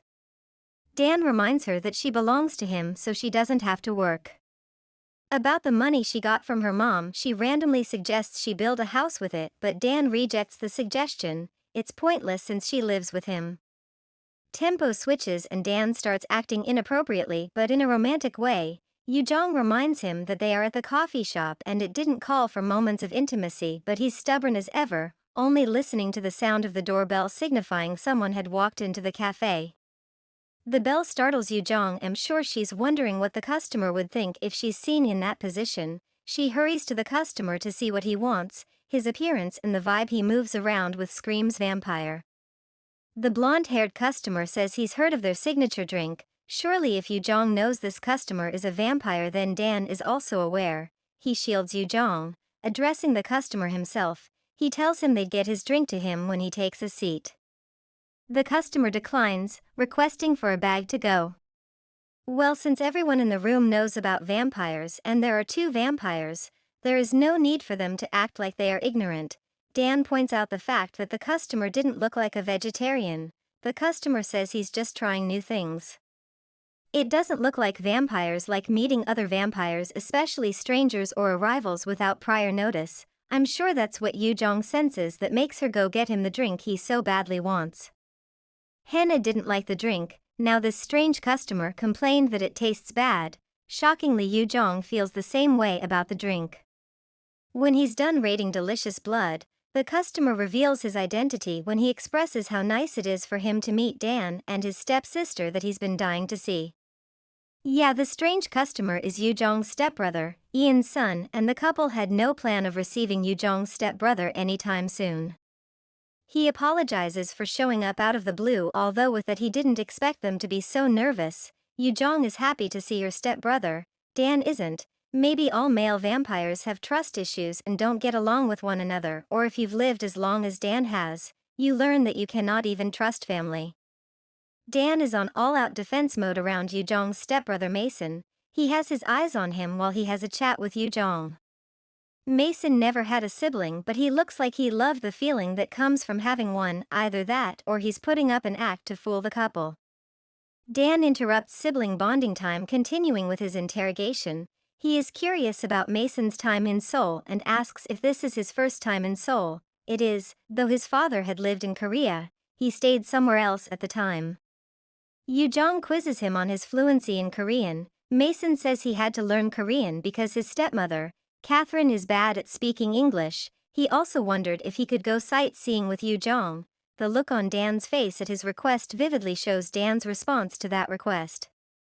He wants to confirm if Dan feels he is incapable of protecting Yu-Jeong from danger or if Dan feels he is the danger Yu-Jeong needs to be protected from. Dan stands with a later, "You know Dan." In his eyes, every vampire that isn't him or Catherine could be a danger to Yu-Jeong. Look at what he got for letting Alex come close. Mason understands he won't be getting Dan's approval, so he asks for Yu-Jeong's instead. Yu-Jeong cautions him for asking for her mom's or Dan's opinion when she's available. He shifts his attention to her and she feels it was best they got closer first before they go anywhere together, so he visited her every day after that. On one of those days, Jae-hee comes to the cafe to check on Yu-Jeong. She offers Jae-hee a drink and a curious Mason forces himself into their conversation. He casually drops a hi and asks Jae-hee who she is. She becomes curious about him and asks Yu-Jeong who he is. One vampire in their conversation is not enough, so the next one in the cafe joins in. He introduces Mason as the son of Yu-Jeong's mom. Mason claims to be her younger brother, leaving Jae-hee in awe as she wonders why Yu-Jeong didn't tell her about her new younger brother. Jae-hee is the only one who's unaware that Mason is over 2 centuries old and treats him like a little boy, and they exchange names. To Jae-hee, Mason is so adorable she looks like she wants to explode. Her ignorance is even more adorable, treating an apex predator as vicious as a vampire like he's a pet. He tells Jae-hee that it's his first time in Korea and he'd appreciate it if she showed him around the village. She welcomes the idea with joy. Dan and Yu-Jeong on the other hand don't welcome the idea. They are uncomfortable with just the two of them wandering off on their own. They still suspect Mason and feel he might have ulterior motives in mind. Jae-hee, unaware of what was going on, innocently invites Dan and Yu-Jeong to tag along. It's not certain how Yu-Jeong and Dan plan to spend their day. Still, they certainly didn't plan to go around babysitting Jae-hee, but they had no choice. Mason is still a stranger.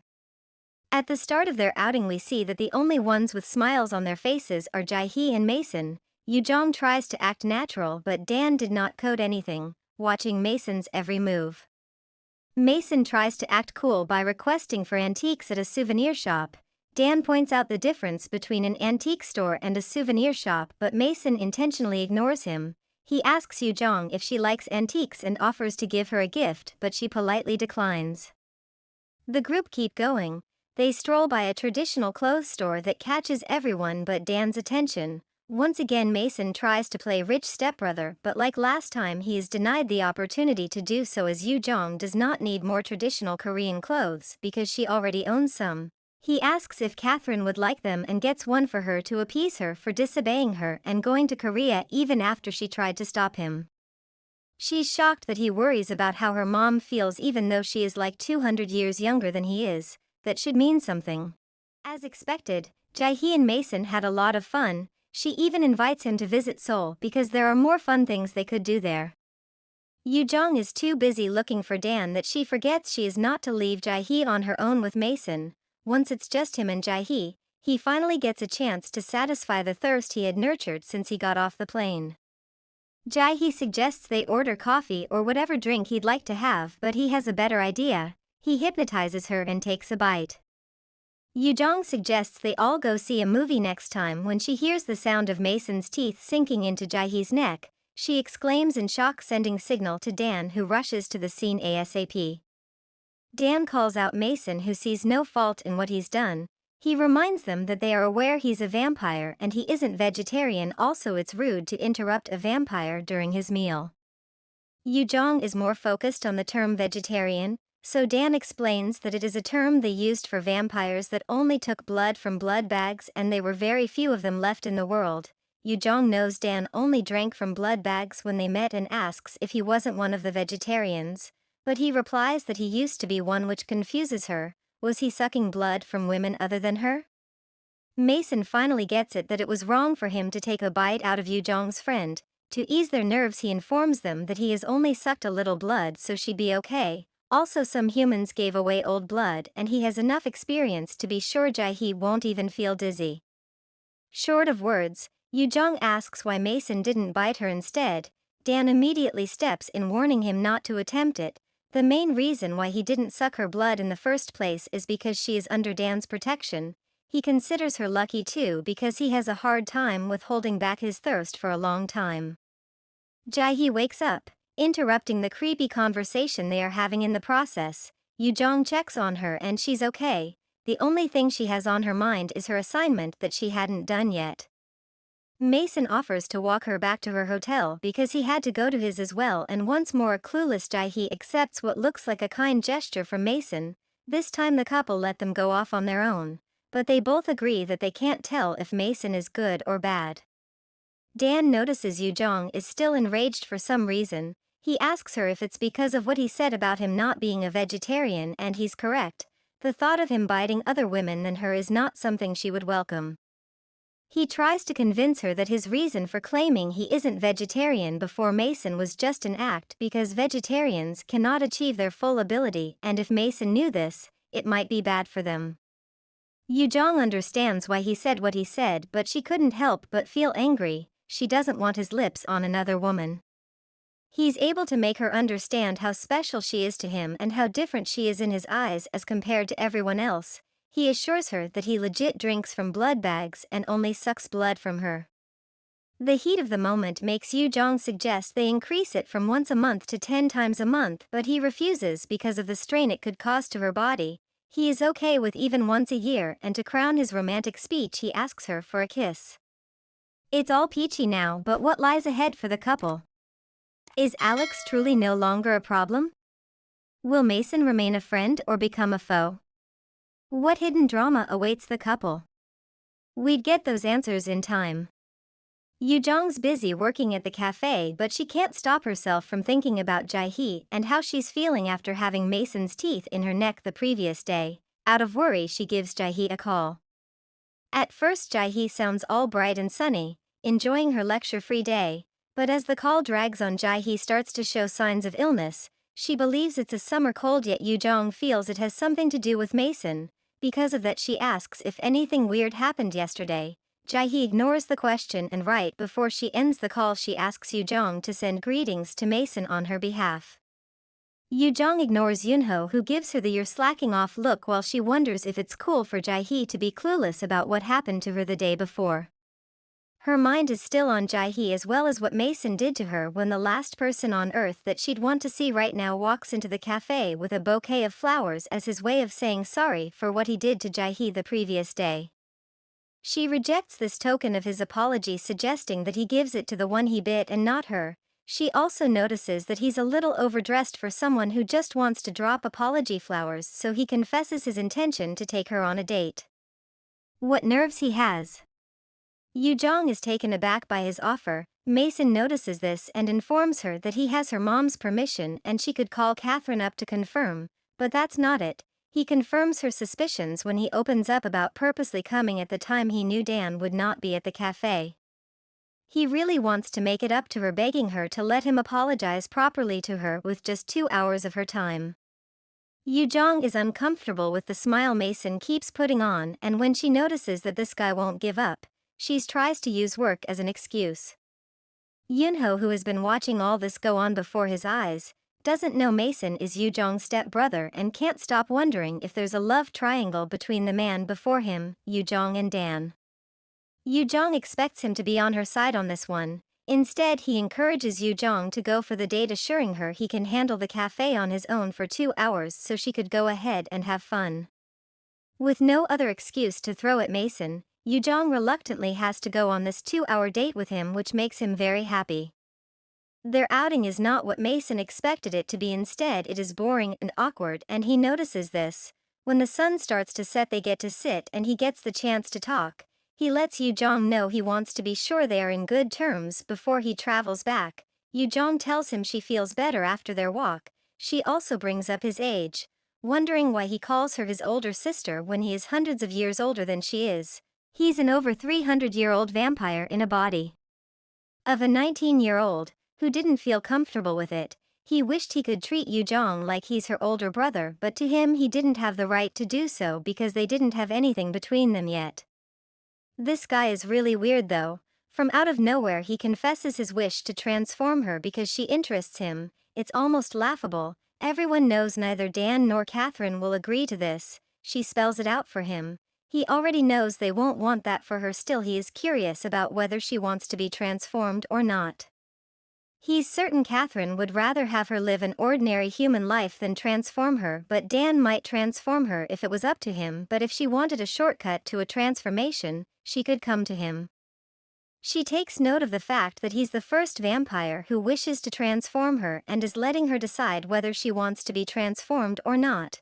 Although his request reminds her of the Alex incident, something he is certainly aware of, her reference to that incident causes Mason to take a stab at Alex, calling him incomplete because of the loss of half of his hypnosis and claiming that because he's lived longer than Alex he won't have any complications with transforming her. Yeah, Mason is older than Dan and Alex. He said he's over 300 years old, remember? Mason knows he can't transform Yu-Jeong without her permission. She had too much protection. He is sure even his father would rip him to pieces if he lay even a finger on Yu-Jeong, even if she doesn't believe her stepdad would go that far. But because of his love for Catherine, Mason is sure his father Ian Barnett would harm him if he brought harm to his stepsister. making Yu-Jeong wonder if Mason dislikes her mom, but he assures her that Catherine is dear to him as well, pointing out that even he would do the same if anyone messed with his spouse. Yu-Jeong wasn't aware Ian cared about her mom so much to Mason his dad's care for Yu-Jeong's mom. His stepmother is about the same level with Dan's love for Yu-Jeong. He believes the choice of her transformation is up to her. He couldn't compel her or do anything to her because of her talisman, and that's the only way he could transform her without receiving any harm from his dad, Catherine or Dan, but Yu-Jeong believes this choice is not up to her. Mason then lets out a piece of information none of us saw coming. He reveals to Yu-Jeong a fact about vegetarians that she's unaware of. Vegetarians are vampires who don't want to live. Their low survival rate explained it all, and he's glad Dan is no longer a vegetarian. This news shocks Yu-Jeong. Why did Daniel hide this from her? Mason tries to defend Daniel's decision to not inform her about this by telling her Dan must have hid it from her so she didn't have to worry much about him. Now Mason's reason for wanting to transform her is so Dan has a reason to live on, and she wants to spend the rest of her life with Dan but wonders if this is a decision that she won't regret later on. Their 2-hour outing seems to have lingered longer than 2 hours and ends with Yu-Jeong dropping Mason off at the bus terminal. Once more Mason employs her to give his offer some thought. He has to go back to the States to teach Catherine English because a professor of biotechnology in the Washington State University needed to understand English to be able to teach her students well. Yu-Jeong is shocked to hear that her mother is a professor. Mason tells her a little story of how after her mother left Korea and moved to the States, she had nothing to do so she decided to study, although she kept talking about how much she misses Yu-Jeong, but at the moment, because she's a professor, Mason hopes Yu-Jeong understands why her mom won't be able to visit her often. The vibe as he's about to leave is different from how it was this morning, making Mason so happy. He invites Yu-Jeong to come check out Washington sometime. She gives him a hug, expresses her joy for seeing him and requests that he take care of her mother for her. Mason advises her to give less hugs to vampires to prevent her from getting squished. Is she really that fragile? I do it, yet we can boldly say she had a nice afternoon with her stepbrother. She returns to the café, taking in all she had been told some hours ago. Dan rushes to welcome her with a smile on his face and a warm hug, curious about where she had been because he missed her a lot. Cute, right? He catches a whiff of Mason on her, so she tells him about Mason's request to see her. It annoys him. To save the growing situation, she tells him she'd take a shower once they got home. He's pissed she won't let him stay mad at her, but he loves her and offers to take Mason's smell off her. The look on his face, his smile, still Mason's words did not leave her mind. It means they don't want to live. It's night time and the couple enjoy each other's company while having a bottle of wine. Dan expresses how pleased he is to finally have some alone time with Yu-Jeong, who also cherishes this moment because to her they had been through a lot, and by a lot she means mostly Alex and a little of Henna Park. Dan has this look of concern on his face while they enjoy their wine. The look on his face prompts Yu-Jeong to ask what the matter is. He tells her he has been wondering how she's feeling lately. Yu-Jeong tries to explain that she's okay by talking about her increased appetite and cautioning him about being too careful around her. Dan says he's careful around her because vampires recover quickly, but that isn't the case with humans. Normally those words shouldn't sting, but now, because of all she's been through, those words make her feel heavy. Her mood plummets, and it doesn't take long for Dan to notice that Yu-Jeong is unhappy. He wonders if it has something to do with the time she spent with Mason, but she attempts to deny her mood by claiming nothing happened. Any normal human may believe her lie. Dan is a vampire with super hearing, so he can tell from her heartbeat that she is not okay. She wants to let this slide, yet Mason's words are being recycled in her mind. Being a vegetarian means they don't want to live. It's a good thing he stopped being one. She can't run from this words and finally opens up to Dan. Yu-Jeong reminds Dan about what he said about vampires that are vegetarians and their inability to use 100% of their power. She asks if it also affected their health, excluding the part where she got the thought from her little talk with Mason earlier. Dan reminds her of a time when she said she wasn't comfortable with him sucking other people's blood. She suggests he suck her blood more often. He implies that she's being a bit excessive. It's cute that she worries about him, but he fears that she'd pass out for worry. While she thinks about her desire to see him smile for a long time, she fears that if she doesn't transform she'd leave him behind and she couldn't imagine how he'd live without her. With one bottle of wine down, Dan suggests he bring another bottle. Yu-Jeong objects because she has to see her mom tomorrow, so she has to go easy on drinks, to prevent a hangover, I guess. Dan asks if she's going to bed immediately. She doesn't understand the purpose of his question or its meaning. He tells her that the smell coming from letting her hair down is making it impossible for him to resist her. Yu-Jeong recalls that Dan hasn't drank from her in a while. She asks if he wants to drink her immediately, but he's learnt from almost losing her many times that his feelings toward her is more than hunger or thirst. Sure, he wants to bite her neck, yet the major difference between then and now is he can now separate between his thirst and wanting her in his arms. He requests that their relationship gets deeper, causing Yu-Jeong's heart to flutter, making her crave a kiss that he gives her, which ends up setting their night on fire, burning away all her lingering fear.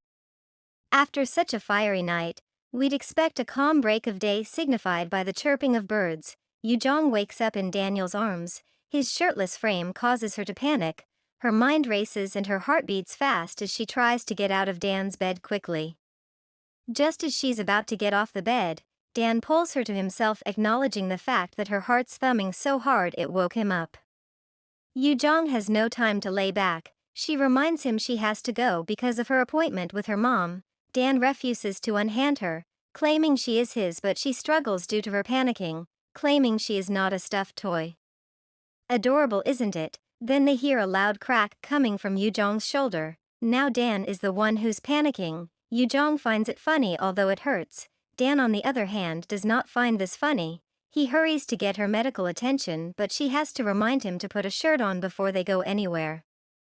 Dan rushes her to Jeongdong Medical Center, where Yu-Jeong gets the necessary treatment she needs. Seeing her with a cast on makes Dan feel terrible.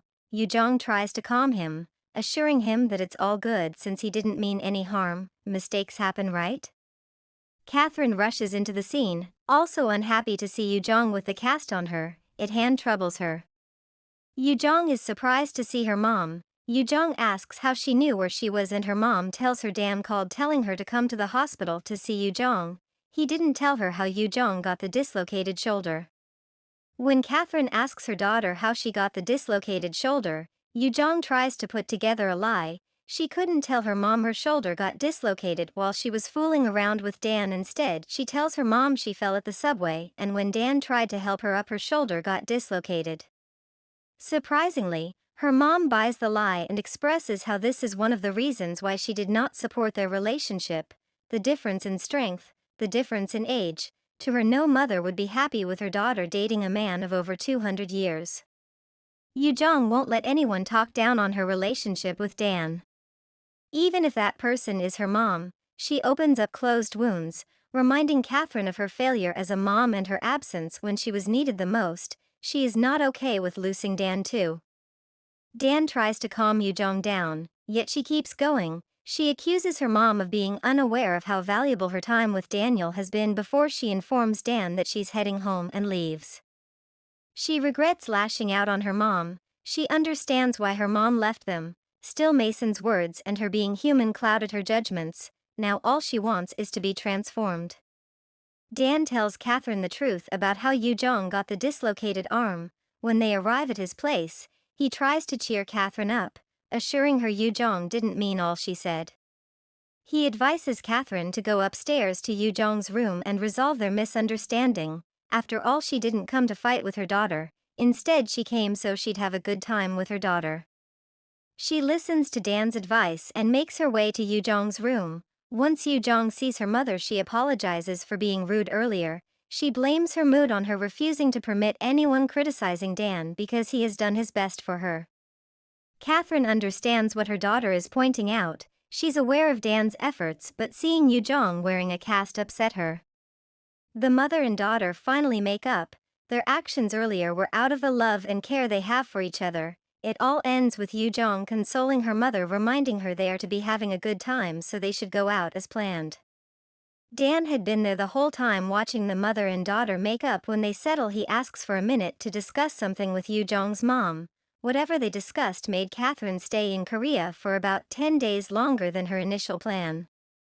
Dan lets the mother and daughter spend the night together. Catherine keeps bringing up how much Yu-Jeong has grown because she's glad she gets to see her this closely again. They are repairing their lost bond till Yu-Jeong asks if she could also transform. Catherine believes hers was different. She didn't have a choice. To her, having an immortal body is like being a god, but it came with its own fair share of pain. She feels not being able to die is a miserable feeling, a pain she didn't want Yu-Jeong to experience. Yu-Jeong feels she is ready for that pain but keeps this to herself and buries the topic when she notices the look on her mother's eyes. After few days of spending nights with her mom, Yu-Jeong complains about being unable to sleep since her mother kept singing her lullabies like she did when she was a baby. Dan suggests she starts spending nights with him in his room, so Yu-Jeong begs him to tell her mom that she'll be spending nights with him. With her mother making it clear to Yu-Jeong that she will not transform her, she runs to Dan with her request. He tells her he'd think about it. We know he can't just rush into it. She understands this too, yet she is saddened, questioning whether or not she is meant to be with Daniel. On a later date at Sangdong Hospital, Yu-Jeong, her mom and her dad have a little family reunion. She had felt her aunt was taking care of her father's hospital bills, but it turns out it has been her mom paying the bills from a while back. When they walk into the private room he is in, he ignores them. Yu-Jeong tries to get him to stop eating and look at his ex-wife, but he is adamant and ends up spilling his cup of water, which makes him react like a 3-year-old. She asks her mom to go get someone to take care of him, but the look of tiredness in her mother's eyes let her understand they can't be a family anymore, not with her dad. It's already late at night. Yu-Jeong is at home alone, silently sitting on the couch while her mind travels far and wide. She wonders what would happen if her dad leaves. Since her mom's a vampire and her life as a human is over, so would that make her an orphan? Both her mom and Daniel don't want her to transform, leaving her with one final option, her stepbrother, Mason Barnett. Then she gives him a call. She asks where he's at. Luckily for her, he stayed a week longer than supposed and is at the airport. He can tell out the sadness in her voice, but before he can say something about it, she cuts him off with her request for him to transform her because she wants to live with her mom and Dan and doesn't want to be left alone. She reminds him of the time he said he'd transform her if she so desires it. Now is that time. He tells her he'll be there. Mason asks about Dan when he arrives at Dan's home. He's surely glad to hear Dan is out seeing someone, meaning Yu-Jeong is all alone. He asks why she changed her mind all of a sudden. Turns out she has been feeling alone even when Dan and her mom. She believes that maybe if she wasn't different from them she wouldn't feel alone. Her revelation makes Mason drop his. He tells her that when she was little, he begged Catherine to make Yu-Jeong his sibling. He's been waiting for this moment all his life. Fast forward into the future, all Mason's huffing and the suspense mixed with him getting her his blood to drink while she's out, makes us wonder, what happened when Mason tried to transform Yu-Jeong? Let's rewind a little bit. Yu-Jeong is surprised to hear Mason has been waiting all his life to transform her. He explains further, telling her about how her mom cried every night because she missed her. Because of her love for Yu-Jeong, Mason got curious and researched her, but his father didn't permit him to come find her. He obeyed at first, although he knew he'd come to find her eventually, and he did. He asks Yu-Jeong why she isn't worried when even he knew Daniel would not like this. She confesses that Dan is wary of Mason, but she feels Mason is a good guy. If she explained to Dan that he helped her transform, she's certain Dan would understand. Mason expresses his anger for transforming at such a young age because he lacked understanding of the concept of eternal life. He wishes he transformed at an older age like Dan because it came with its perks. He had done a lot of studying, but his young face has hindered him from becoming a professor. He wanted to transform Yu-Jeong sooner, because he wanted to make her his family and she'd be the only one who'd understand him. She doesn't quite get what he means by she'd understand him, but he clarifies by saying the understanding would come from a thing called dependency that he would create between them. For some reason the word gives her chills. To Mason, they'd both get what they want. She gets eternal life and he'd get a dependency impossible to break created between him and her. Yu-Jeong is confused while her stepbrother keeps rambling about finally getting the family he's wanted. A confused Yu-Jeong finally speaks up. confronting him about his being more interested in creating a bond than being interested in her transformation itself. To calm her down, he tells her the bond is usually created once they transform. He literally tells her creating a bond with him is the price she'd have to pay to be part of their world. Yu-Jeong finally spots the red flags in Mason and no longer wants to be transformed if it meant Mason creating a bond with her. He tries to sound cocky, knowing fully well that neither Dan nor Catherine would transform her, making him her last chance at a transformation. Yu-Jeong thinks she can make Dan or Catherine come around in the long run. She demands that Mason leave, but he refuses. His cool, calm demeanor is replaced by the vampire in him, which kicks in, causing him to compliment the scent she's giving out. He has come so close to establishing his dream of making her his family and would not let this opportunity slip. His patience has grown thin. It doesn't look like he's going to leave just because Yu-Jeong says he should. On realizing the situation she has gotten herself into, a fear that she had felt a long time ago returns to her. She should have been more cautious about Mason and now wonders what made her think making a deal with a vampire would be safe. Daniel is on his way home when he gets a call from Catherine, who wants to know what Yu-Jeong likes to eat. She has hamburgers in mind because it was what Yu-Jeong loved as a child. Surprisingly, Dan says Yu-Jeong still likes hamburgers. Dan welcomes her idea of wanting to make hamburgers for Yu-Jeong. It's been long since she made breakfast for Yu-Jeong and he prompts her to do so while she is in Korea. He assumes she's at the grocery store trying to pick out ingredients while he is on his way home early, since his meeting didn't take long. Neither of them even suspect what's already happened to Yu-Jeong.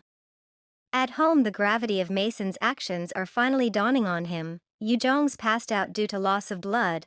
A confused Mason tries to figure out what led to him losing control when he sucked her blood. With no better option, he ponders on whether his blood will be enough for her or not, although he won't get the luxury of time to give it more thought because Dan and Catherine are finally home. Catherine is glad Dan gave her a ride from the store. She's loaded with groceries and a desire to cook as many meals as possible for her daughter while she's in Korea. They happily approach the door. None of their senses are picking up anything strange. Meanwhile, behind the door they are about to walk into is Mason trying to wake Yu-Jeong from whatever slumber he has put her into. The sound of the door opening pins Mason to the spot he is on. When Dan walks in, his heart sinks as he sees Mason by an unconscious Yu-Jeong. He swiftly hurries to Yu-Jeong's aid. Mason tries to explain what happened, starting with how it was Yu-Jeong's request to be transformed and he agreed to help her because he wanted a family. Dan is deaf to Mason's explanations. He keeps on trying to wake Yu-Jeong. Dan realizes trying to wake her up would not work. She had lost a lot of blood, making transforming her the only way they can save her. Dan stays coordinated, ordering Catherine to give Yu-Jeong blood because she's her mom and it'll make Yu-Jeong transform safely. While all this goes on, Alex looks on in horror. I'm certain they'd get to him soon. Catherine has used too much blood but wants to keep on giving when Dan succeeds to convince her to stop as Yu-Jeong is starting to look less pale. He assures her Yu-Jeong will be alright because she's strong. Mason doesn't stay silent. After what he did in Dan's patience, he still talks about his desire for a family. He apologizes for his sloppiness with the transformation. It's been long he tried to transform someone, moreover her scent made him go this far.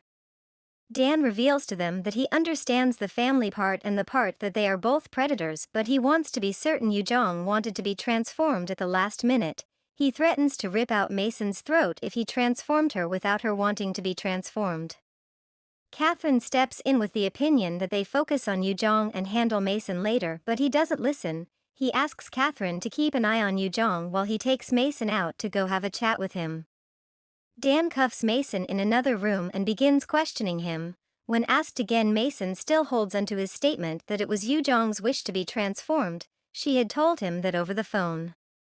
Dan maintains awkward silence while Mason continues to attempt explaining his reasons for complying with Yu-Jeong's request. He has daddy issues. A lack of care between him and his father made him not see his father as family, although they are related by blood.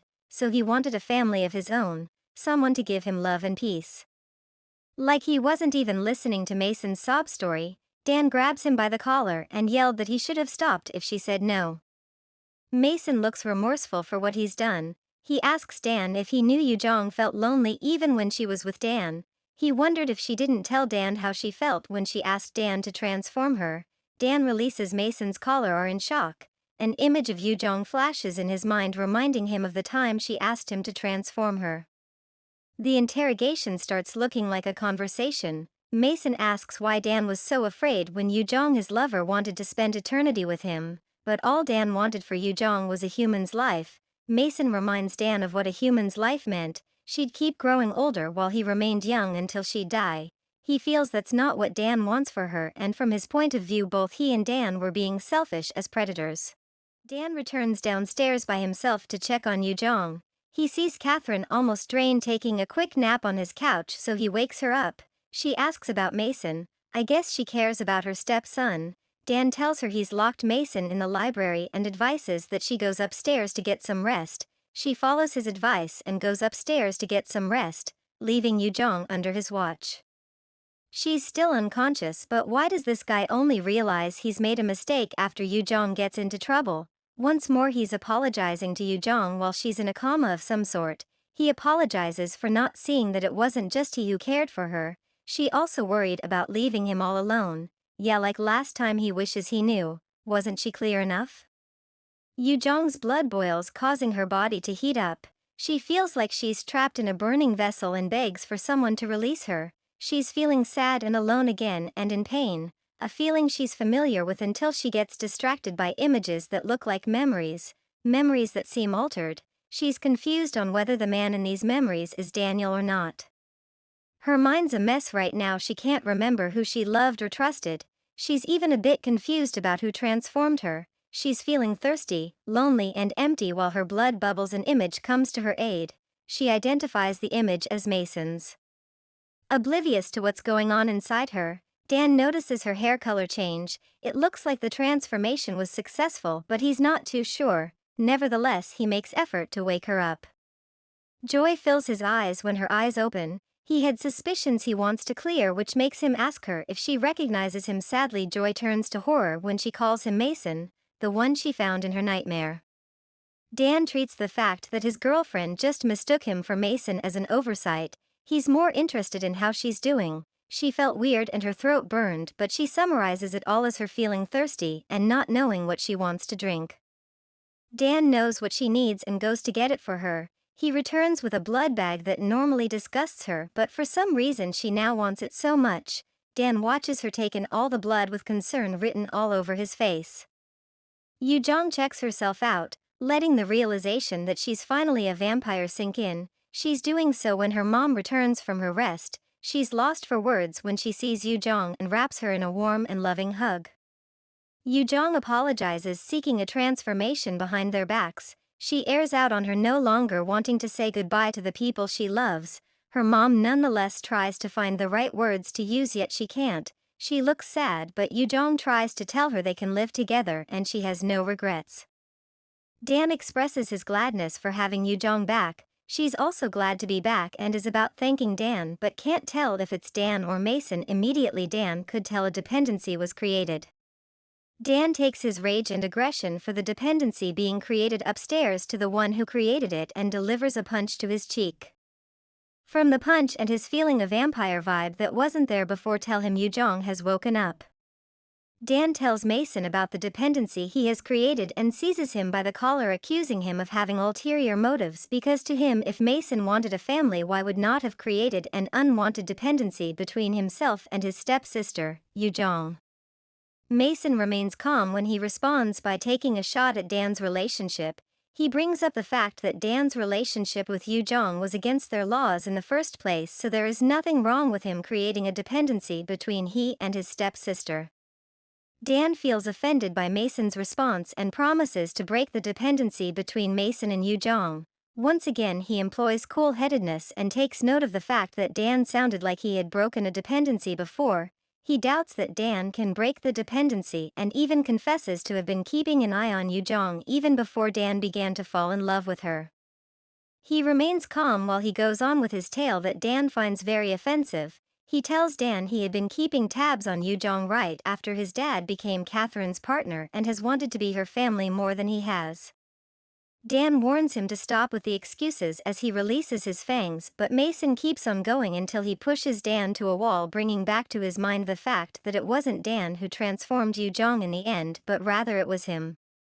Dan is about to go all-out vampire on Mason if not for the intervention of Catherine, who stops him in his tracks. He is blinded by rage but comes to his senses when Catherine reminds him that Yu-Jeong is dependent to Mason, and it creates a strong attachment that could affect Yu-Jeong if harm is brought to Mason. He's filled with so much rage he can't even stay still, yet Catherine is able to calm him down. She states that she is just as angry as he is. She directs her attention to Mason and makes it very clear to him that she does not intend to forgive him. Her words actually get to him. He even tries to explain, but she won't let him. She sees his actions as selfish and is curious as to whether he wanted Yu-Jeong to suffer from an unwanted dependency. He keeps saying he just wanted a family, one similar to that of Catherine and his dad. Catherine becomes livid. She lashes out at him, saying that the route he chose is not a way to make a family. Yu-Jeong wants Daniel and not him, and even he wouldn't want to be bound by a dependent relationship like the one he has created. Finally, someone's words actually get to him. Mason accepts he has done wrong. He also claims he is ready to take any punishment for what he's done. Catherine believes Mason really feels bad for what he has done. Still, they had to find a way to break the dependency, so she asks Dan if he has any knowledge of how to break the dependency, and he just might, but he has to give it some thought first. He wonders why a certain person comes to his mind before he affirms there is a way they can break the dependency. Dan makes a call to a female vampire named Claudia, who's receiving a massage in a dim-lit room. When she gets his call, she's surprised that Dan called her, as she'd been the one calling him first since their relationship ended. He keeps it formal, requesting her assistance to break someone's dependency like she did to him. Claudia becomes inquisitive. She asks Dan if he wants to break the dependency of his offspring. He hesitates before going ahead to tell her he wants to break the dependency between the human he loves and another vampire. He's literally asking the vampire who transformed him and wanted him as her partner about 100 years back, an old vicious vampire, for help with breaking the dependency his girlfriend has with another. She is offended by the call, feeling insulted that he's called her after 100 years to tell her he is in love with another woman, although he's being honest. It's really crazy that he's asking for help from a vampire who manipulated him and all he did, one who has the ability to kill him once they meet. However, he hopes the fact that she's still interested in him will stop her from killing him. Upon his arrogance, she agrees to come help him out with the belief that something interesting would happen. We can't help but wonder if Dan has made the right choice calling this vampire. He also feels the same way we feel about him calling Claudia. After his talk with Claudia, Yu-Jeong comes to him with tears in her eyes. He asks what the problem is, so she tells him she's noticed she keeps wanting Mason, not Dan, which is not what she wanted, so she apologizes to Dan. He tries to comfort her by letting her know it isn't her fault even if she did call Mason and ask to be transformed. They both agree their lives aren't worth living without each other. All this love and affection unfolds before Mason, who looks remorseful as he watches from a distance. Mason does not deserve this treatment, although he created a dependency between himself and Yu-Jeong. The matter has been reported to his father, Ian Barnett, who seeks to punish him after the dependency issue is resolved, while Yu-Jeong refuses Mason's feelings the best she can as the couple wait for Claudia to arrive until she does. Yu-Jeong notices how nervous Dan looks, nervous on the day they are to get the visit from Claudia. He tries to cover it up by faking a smile, but Yu-Jeong's a vampire now and her senses are enhanced so she can hear his heartbeat, which makes it hard for him to lie about not feeling nervous. Well, sadly, he can no longer tease vampire Yu-Jeong about her heartbeat, that's for sure. Yu-Jeong wonders if Dan is going to keep TI himself whatever is troubling him right now. He promises to tell her what's on his mind later and just wants to fully enjoy the time he has with her. She reminds him that they can now live together forever if they wanted to. He shares with Yu-Jeong his past belief that the word forever, a word he hated so much, is now what he looks forward to. Back then he felt it was selfish to want to enjoy their eternal life together forever, living as immortals. Dan hated his immortal life. It took away its meaning to him. He felt it wasn't something to ask for. She inquires of him why he initially didn't want immortality, then he tells her how he didn't want to live as a vampire. It now dawns on her that she didn't know his vampire origin story, and maybe it had something to do with him not wanting her to get transformed.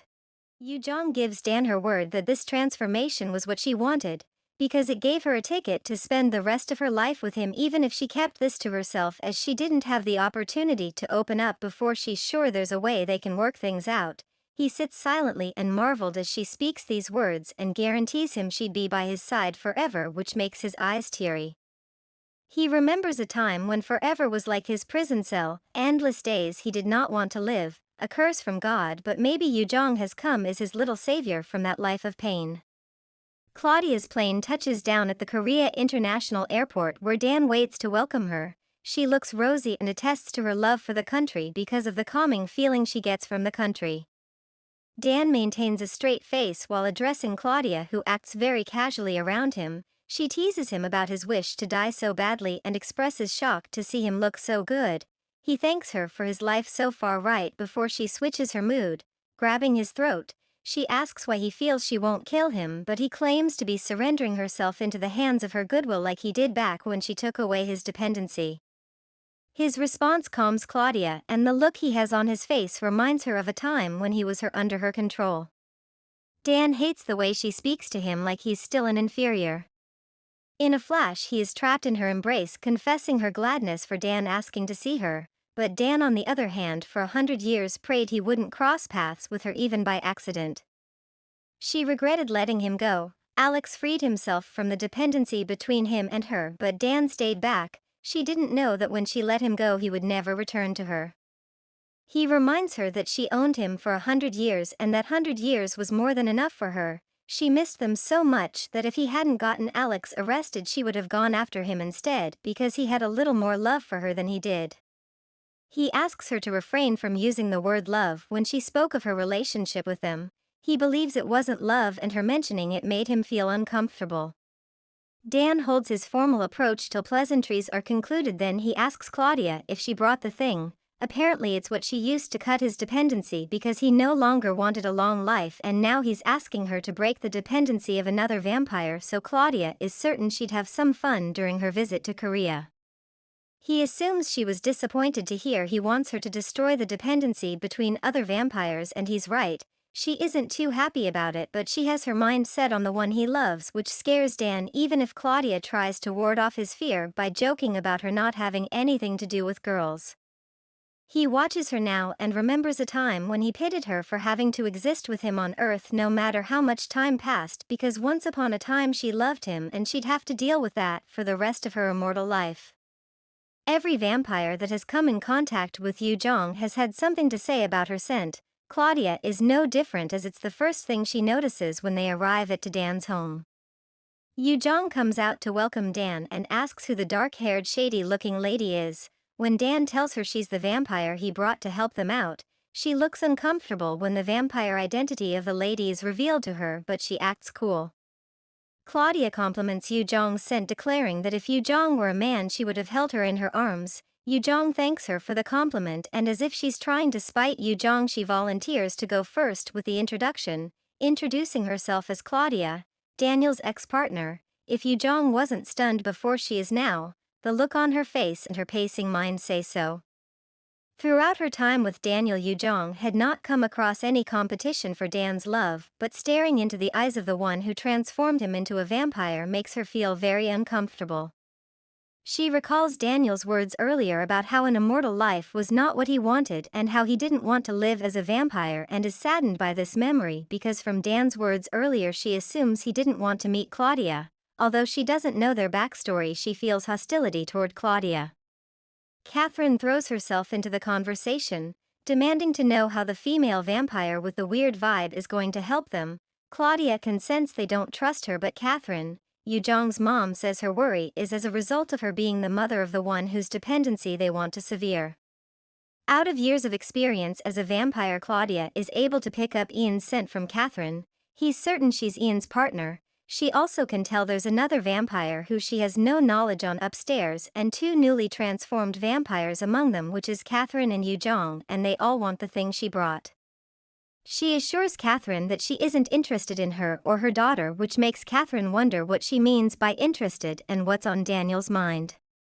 She draws a conclusion to their introduction session so they can get to the reason why Dan made her come all the way to Korea. She shows them a dagger passed down from one generation to another in her family which has the ability to break the dependency. She also discloses that the dagger has the ability to hurt vampires and it slows down the pace of recovery of the wounds it causes. She cuts herself right before their eyes to better explain their point. Yu-Jeong, ever so curious, asks Claudia why the dagger is being passed down in her family. It's a shock that Claudia cannot answer her question as her family has a long history and she can only insinuate that maybe one of her ancestors created the dagger to end their life. Yu-Jeong throws another question at her, requesting to know how she planned on breaking the dependency. Claudia responds to the question with a claim that all Yu-Jeong had to do is let her maker drink her blood, which sounds too simple to be true. The evil grin on her face says so.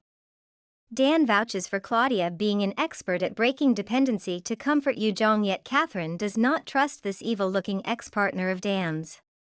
Later on, Catherine checks in with Dan to know if they truly can trust Claudia, and Dan agrees with his earlier statement. Since Claudia is of the Lobont family, a distinguished vampire family, he's sure she isn't lying about the dagger. Catherine rephrases. She's asking if he trusts Claudia as she is the one who transformed him. He can't give a straightforward answer to the question but tells her not to worry. Claudia only has interest in him, so that shouldn't be a problem for anyone else. Catherine worries about him. After all, she sees him as the reason for her daughter, Yu-Jeong, living. He smiles at her statement. It reminds him of how Yu-Jeong can be sometimes, causing him to see similarities between the mother and her daughter. Yu-Jeong is stuck in the living room with their guest, observing awkward silence and being mad at Dan and her mom for leaving her with this female vampire. Claudia gets bored, so she starts a conversation with Yu-Jeong by asking how she felt to be a vampire. Yu-Jeong says she isn't sure and doesn't really feel like a vampire for now, while Claudia doesn't even remember how she became a vampire. She's been a vampire for that long, although she'll never forget how she used the dagger to break off the dependency of her maker when she got fed up with him. Yu-Jeong stares at her in admiration of her beauty and shock that she's the one who transformed Dan into a vampire. She's caught staring, and Claudia asks if she's interested to know why she broke the dependency between her and Daniel. Yu-Jeong tries to muster a response, but Claudia won't let her as she goes on to answer her question. She saw Dan as her masterpiece, standing out from all her other creations, and she let him go out of her own will and act she still regrets a century after. Claudia's definition of love is one Yu-Jeong does not accept and makes her wish she never got involved with Claudia. Dan and Yu-Jeong finally get some alone time, but he can tell Yu-Jeong isn't okay. He asks if it's because he asked his maker for help, yet Yu-Jeong says that's not it, but seeks to know if there is any other way they could use to break the dependency, but Dan is unaware of any other way they could use. Yu-Jeong can't keep her inability to trust Claudia to herself, so she opens up about it. She's aware of how hard it might have been for Dan to get her to come, but sees Claudia as dangerous. She's also aware it must have taken Dan a lot to break free from her and can't let her back into Dan's life. She accepts the blame for causing all this fuss and isn't done apologizing when Dan wraps her in his arms. He reminds her that he doesn't want her worrying about him, and the happiest thing about him being a vampire is her asking him to spend forever with her. In other words, to Dan, all this is a small price to pay to make up for forever with her. He has decided to protect her future no matter what he has to go through. After a call from Claudia, Dan returns downstairs to have a chat with her. Claudia says she forgot to make a deal with Daniel, something he was not expecting, but is curious as to the type of deal she's talking about. Based on how she nurtured him into a businessman, she expects something in return for her lending him the dagger. He braces himself for what this deal might be. Claudia suggests she break the dependency for Yu-Jeong, and in return he comes back to her. She uses what she sees as his mistake against him, because to her he could have done what Alex did and stole his freedom. Instead, he came to her with the dagger and begged her. She was young then, so she did him a favor. She uses Yu-Jeong as a bargaining chip, believing he doesn't want her to experience the bad sides of the dependency that he experienced. She's dropped her offer and tells him to get word to her when he has the time and place for breaking the dependency ready. Now Daniel is in a sticky situation. The look on his face says it all. Dan is still shaken by Claudia's terms when he returns upstairs to Yu-Jeong. She asks him how his chat with Claudia went, but he responds with a hug and the tale of how he became a vampire. Back when he was a human, he worked so much that he didn't even have time to look up at the sky. He hated his life of repeated days of working to make a living. He worked as a cobbler and went home with less than nothing. On his way home that faithful day with his mind on what to eat with the little money he has gotten, Alex bumps into him. He asks Alex where he has been, and his twin brother claims to have been doing something more productive while Dan cleaned shoes. Daniel is interested by this more productive thing Alex is talking about. Alex shares with him a rumor he heard about a castle recruiting young men where if the lady of the castle finds someone she likes, she makes them live wealthy forever. At first the idea irritates Dan, but Alex felt they have a chance, so Dan became interested in this idea. Still, he was doubtful about them meeting the lady's standards. Yu-Jeong guesses that the castle Dan was talking about in his story was Claudia's castle. She's correct. He has a faint memory of the castle, but when he can remember how he felt when he saw the castle for the first time, it was his first time seeing such overwhelming wealth and fame. He looks unhappy as he went in with his story, but he keeps going. Back then he got paid every time he went to the castle.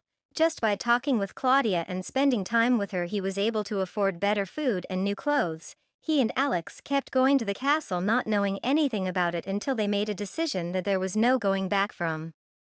It started off as a boring evening. His mind was set on how late it was as Claudia lay on his lap. He accidentally woke her and apologized formally, but she scolded him for being so formal. She requested that he called her Claudia instead of ma'am. He felt he wasn't worthy of such privilege. Once more she gave him the option of staying with her at the castle forever. Dan saw it as one of her usual statements when gears changed and Claudia revealed to him that she wasn't human and took a quick bite off Dan's neck. Dan remained calm. He wasn't too sure of what was going on. She acknowledged how different he was from other guys who got tired of her and left her. He must have been scared, yet he held his belief that she cared for him. Things got more serious when Claudia in a predatory manner demanded Dan stays with her at the castle. Dan, is puzzled, tried to figure out what she meant, so she showed him an illustration by picking up a knife and slashing it against her wrist. Dan panicked and took her wrist, wondering why she tried to split her wrist, but he saw no cut on her wrist. At that point he could no longer hide his fear and looked to Claudia for an explanation. To explain to him why she lived alone in the castle, she first compared him to other guys who came to the castle with other plans in mind, like stealing, and they ran away when they found out she wasn't human. The big question back then was, what was Claudia if she wasn't human? When she told him she was a vampire, he froze, which gave her more than enough time to grab his necks. She liked Dan because he only thought about her, and she didn't want to kill him but could not let him reveal what she was. The strength she used in pinning him down by the neck was one that at the time he knew he could not contend with forcing him to succumb to her wish, but that obedience that came from a show of strength could not become a relationship based on love and freedom. Telling her how he became a vampire messes with his mood, but he continues the story, telling her that while he felt empty, Alex became a vampire and enjoyed wealth. Claudia eventually got bored of him and Alex moved on to another guy immediately, while Alex remained upset that she chose Daniel and not him and followed Daniel around copying him. He knew eternal life was a blessing compared to a life with death, but watching humans struggle every day for their lives made him want to take back his death. Time passed for everyone but him, and when he started burying people that knew him, he began questioning the worth of his life. It was then he ran to Claudia to break the dependency and want to find a meaning in life, with hopes that one day he would find that meaning. He also needed to confirm that living as a vampire wasn't just a choice he made to run from death, and he finally found a meaning in life. Yeah, we know that meaning is Yu-Jeong. What a touching story, and its end starts tears in Yu-Jeong's eyes. He waited all his life for the moment he'd meet her, and she feels same. He manages to cover up his feeling of sadness from his talk with Claudia with a smile and doesn't tell Yu-Jeong about his discussion with Claudia, letting her enjoy this moment peacefully. Claudia waits for Dan to return with word on a time and date. He returns with Yu-Jeong and their arms locked together with word that he has selected a date and place for the dependency to be broken. Claudia is not comfortable with seeing the couple together. She focuses on their locked hands with an "I want to end your relationship" look on her face. The couple decided the ritual would take place by the ocean. They zoom to the spot where they usually went to on dates and the same spot where Yu-Jeong wished she was a vampire like Dan. Yu-Jeong looks nervous as though she felt it's too good to be true. He would finally be with Daniel after the ritual. Maybe it's her heartbeat or her silence or her mood that makes Daniel suspect Yu-Jeong has something on her mind. She recalls something he told her on their way to the beach last time, that moment that made her want to be like him. He's surprised by her words, so he asks if she wasn't scared of eternal life back then. Her mood is lifted. She can remember feeling rather excited than scared, surprising Daniel the more. Yu-Jeong decides to clarify by revealing to him that she always wanted someone who would be her family forever, since all she had was people who stayed a while and left her. Either that or she always found herself waiting for people who won't come, but all that was in the past. She has gotten what she wanted, a chance at an eternal life with her mom, who she is settled with, and Daniel. Dan views the harsh part about eternal is that at some point a vampire might want to die out of exhaustion of their eternal life like him before he met her. She defeats this view with her heart set on the hope that as far as she can find people to be her reason for living, she has no problem. In the past, her quest to find people who gave living a reason was a huge fail, which made living her life hard. As if that wasn't enough, what happened to her parents made her understand finding one's love is no easy thing. Then there was the hatred and disregard others had for her, which made her ask herself some mean questions like whether she deserved to be loved or not. Dan is touched by his girlfriend's tale, but her smile casts away his worry, as well as her declaration that if she can spend eternity with someone she loves, she considers herself lucky, and she isn't afraid of that, and he agrees with her. His smile is washed away though by Claudia's part of the deal, which involves him returning to her in exchange for Yu-Jeong's dependency to be broken. The couple arrive at the location for the ritual by the cover of dark, with Mason and Catherine on standby. When Claudia completes the rites for the ritual, Yu-Jeong asks why she takes Dan and Claudia's blood was collected when it was only her blood that was needed. Yu-Jeong is suspicious of Claudia again, but in Claudia's defense she claims she needs the extra samples for insurance. She demands Yu-Jeong's partner, the one who transformed her and created the dependency, be brought, so Mason is led in by escorts. Claudia announces the beginning of the ritual and goes on to slit Yu-Jeong's wrist. As Dan and Catherine watch, worry is spelt all over Catherine's face. Mason sips Yu-Jeong's blood from the cut, and that's it. The dependency is gone. Mason takes the opportunity to apologize to Yu-Jeong for what he did, promising to never show his face to her again. However, he was really happy when she became his family. It's over, so it seems, until Claudia gives Dan a sign. Catherine and the escorts are focused on taking Mason back, and Catherine, with a comforting smile on her face, assures Mason she'll explain things to Ian. She leaves the couple be, asking Dan to resume his duty of taking care of her daughter. He agrees and walks over to Yu-Jeong to congratulate her. Claudia interrupts their couple's moment, requesting for what she's owed. She has the couple right where she wants them, then she cuts herself. Immediately her blood hits the beach sand. It ignites a barrier around them, much to Dan's surprise. With her end of the bargain completed, she sought Dan's completion of his part of the bargain, which is for him to become her partner. The scared look on the couple's face is priceless. Yu-Jeong was right not to trust Claudia. It is an easy task to create a dependency between a human and a vampire when the vampire transforms the human. The hard task would be creating a dependency on someone who's already a vampire. Nevertheless, in her long life she has been able to find a way to do it. Dan has Yu-Jeong in his arms, but can he really protect her from this? The couple are cornered. She knows, but she argues that Claudia creating a dependency will not give her a love and a real relationship. Claudia notes that Yu-Jeong used those words when last they spoke, and it didn't matter because she needed to satisfy a hunger that could not be satisfied easily even when you live for 100 years, the hunger called desire. Money, fame, drinks, fun and other material things are easy to get. She chased after it all, had it all, yet her final desire stayed unfulfilled. She had dried up emotions and still lived in pursuit of little joy gotten from the feeling of loving and being loved in return.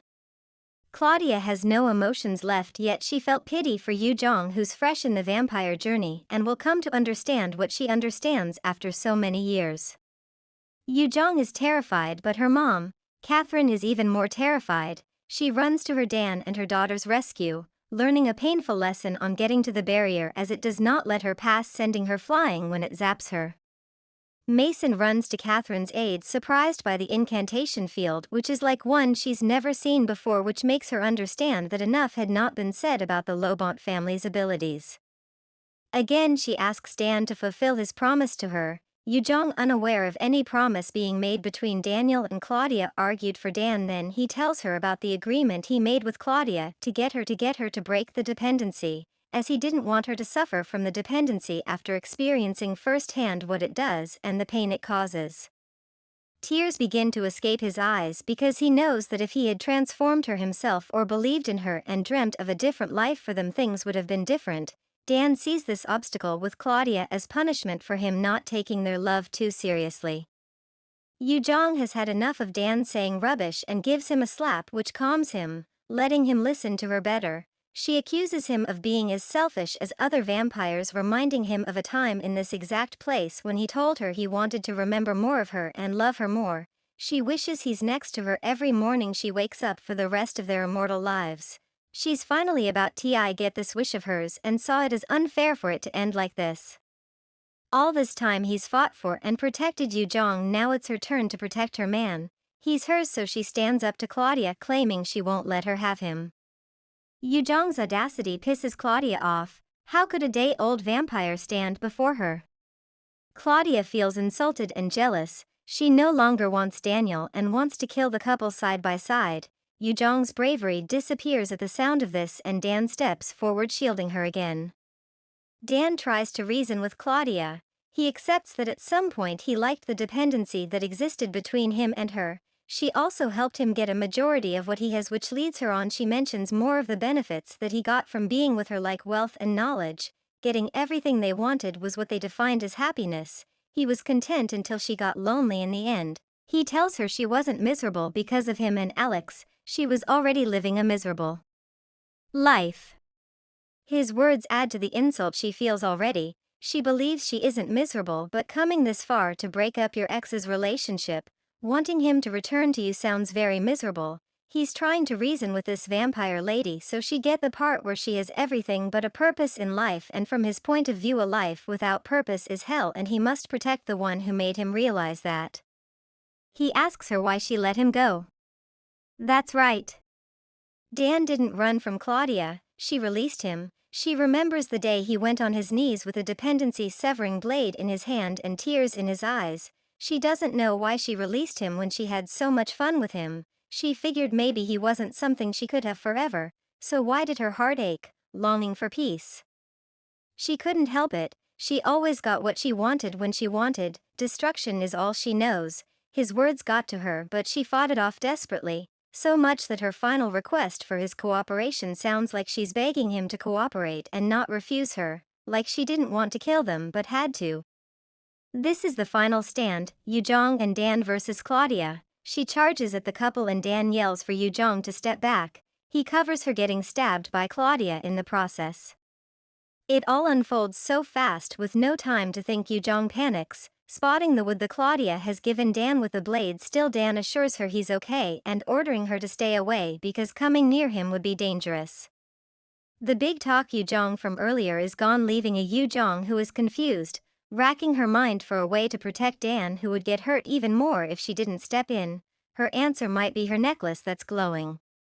The necklace might be more powerful than we anticipated. However, Yu-Jeong has always expected more from the necklace from the time she heard about its true nature, as even Catherine didn't expect this much from the necklace.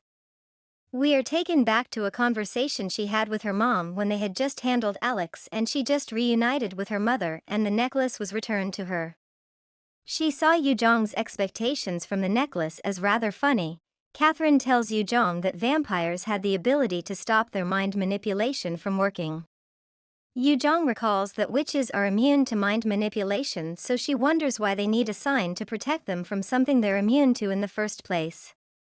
Her mom isn't too knowledgeable of the way of witches, but she's heard signs like the necklace Yu-Jeong has were created to help witches protect the ones they loved when the time came. Although it was rare for them to love, still it ends up in used most times. Yu-Jeong's mind pays focus to the part where her mom, it's used to protect the one a witch loved. Fast forward to the present when Claudia has just stabbed Dan. She is willing to go on with the ritual with Dan barely alive weighing his life just like the last time when she broke his dependency. Claudia questions Dan on his reason for loving an average girl like Yu-Jeong. He responds with a question of his own: do you really need a reason to live someone? As Daniel hangs on to life in the incantation field, Catherine and Mason are on the outside thinking about possible solutions.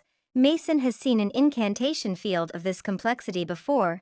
He believes his father would have known what to do about this, but it's pointless since Ian is nowhere near Korea right now. Claudia takes another attempt at stabbing Dan to weaken him, but he quickly gets out of the way, causing him more pain. Claudia scolded him for dodging the stab. With a smile on her face, she's obviously enjoying this. She mocks Dan for making things painful for himself. He tries to clarify, telling her even if it meant he'd call, he would never be in dependency with her again. She's wary of his unfriendly tone, savoring his pain, but she's interrupted by Yu-Jeong and her necklace, which seems to strike fear in Claudia's heart, increasing the sound of her heartbeat because she sensed a power she did but understand. Yu-Jeong isn't sure of what she can do with the great power she's feeling but asks the necklace to help her protect Daniel. Like it hears her, it sends out a shockwave. Its power terrifies Claudia, who knew Yu-Jeong was not a witch but can sense the witch's energy. Her courage has returned in full strength, so she confronts Claudia head-on, requesting she leave this fight because she'd be stopped. Claudia is deaf to reason, challenging this unexpected power of Yu-Jeong, but Yu-Jeong tries to reason with her again, telling her that love is not gotten violently, yet there's no going back for this vicious vampire because she doesn't want someone to love her, she needs it.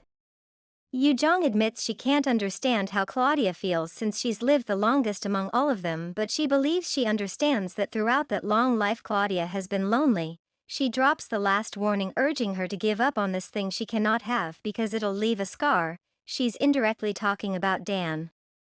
Claudia is not one with the understanding of this scar concept, so Yu-Jeong explains further. She tells Claudia she believes someone out there will love all parts of her and even offers to give her a helping hand. Surely the necklace spoke to Yu-Jeong. Why else would she offer it to Claudia, promising Claudia it would help her find love? She's giving it to as a way of thanking her for all the good she's done for Daniel, asking that she remove herself from loneliness. Ian comes to the couple's rescue again. Catherine called him up requesting for a way to break the incantation field, and he said the only way to break the incantation field is to destroy the tool that made it. Catherine yells out the solution to the couple. Dan's attention goes straight to the dagger. He calculates that all he has to do is take the dagger from Claudia to destroy the field. He's cooking up a plan while a deal between Yu-Jeong and Claudia is about to be finalized. Claudia almost takes the necklace but stops herself in her tracks. She tells Yu-Jeong that she repeated the same words Dan told her when he left her, and it makes her feel awfully lonely. She rejects Yu-Jeong's gift because she claims she's good at waiting and maybe she'd actually find her loved one who would understand her. Looks like this villain is finally succumbing to reason, until she declares she's tired of waiting for that love and tries to stab Yu-Jeong with the dagger. Dan waited for the right moment and it's presented itself. Claudia, focusing on stabbing Yu-Jeong, gives Dan the opportunity to intercept her plan, knocking the dagger to the floor and pinning Claudia down. He asks Yu-Jeong to break the dagger. Claudia goes into begging. If the dagger is gone, she would not be able to break a dependency or end her existence. She begs till Yu-Jeong feels bad for her and apologizes to her, but this has to be done. We all love Yu-Jeong, but this power she's showcasing is very strange. She breaks the dagger with her bare hands, dismantling the field and enraging Claudia the more. Claudia, boiling with rage, knocks out Daniel and charges at Yu-Jeong, who is shielded by her family, Catherine and Mason. Catherine tells her she's nothing without her dark magic, though Claudia feels otherwise. She feels she can't be stopped. Ian's men step in and Catherine asks if Claudia still feels she can beat them all. Claudia trusts she can take them all, even so sadly she has to accept defeat like when Dan left her. The feeling refreshes itself in her mind. Yu-Jeong tends to her boyfriend, Daniel, checking if he's okay. It looks like Claudia has run out of cards, still she refuses to leave the game. She plays the association card, professing that they will not forgive a vampire who used witch's power before the sight of their agent. She rants about the association not being able to turn a blind eye when they hear vampire abilities were given to a witch. their longtime foe, she continues, claiming that even without the influence of her powers, they cannot be together, the association would not support such union. She then gives out an evil laugh. When Ian's men ask her to come with them, she follows quietly right after dropping a "so long Daniel," bringing the long night to an end.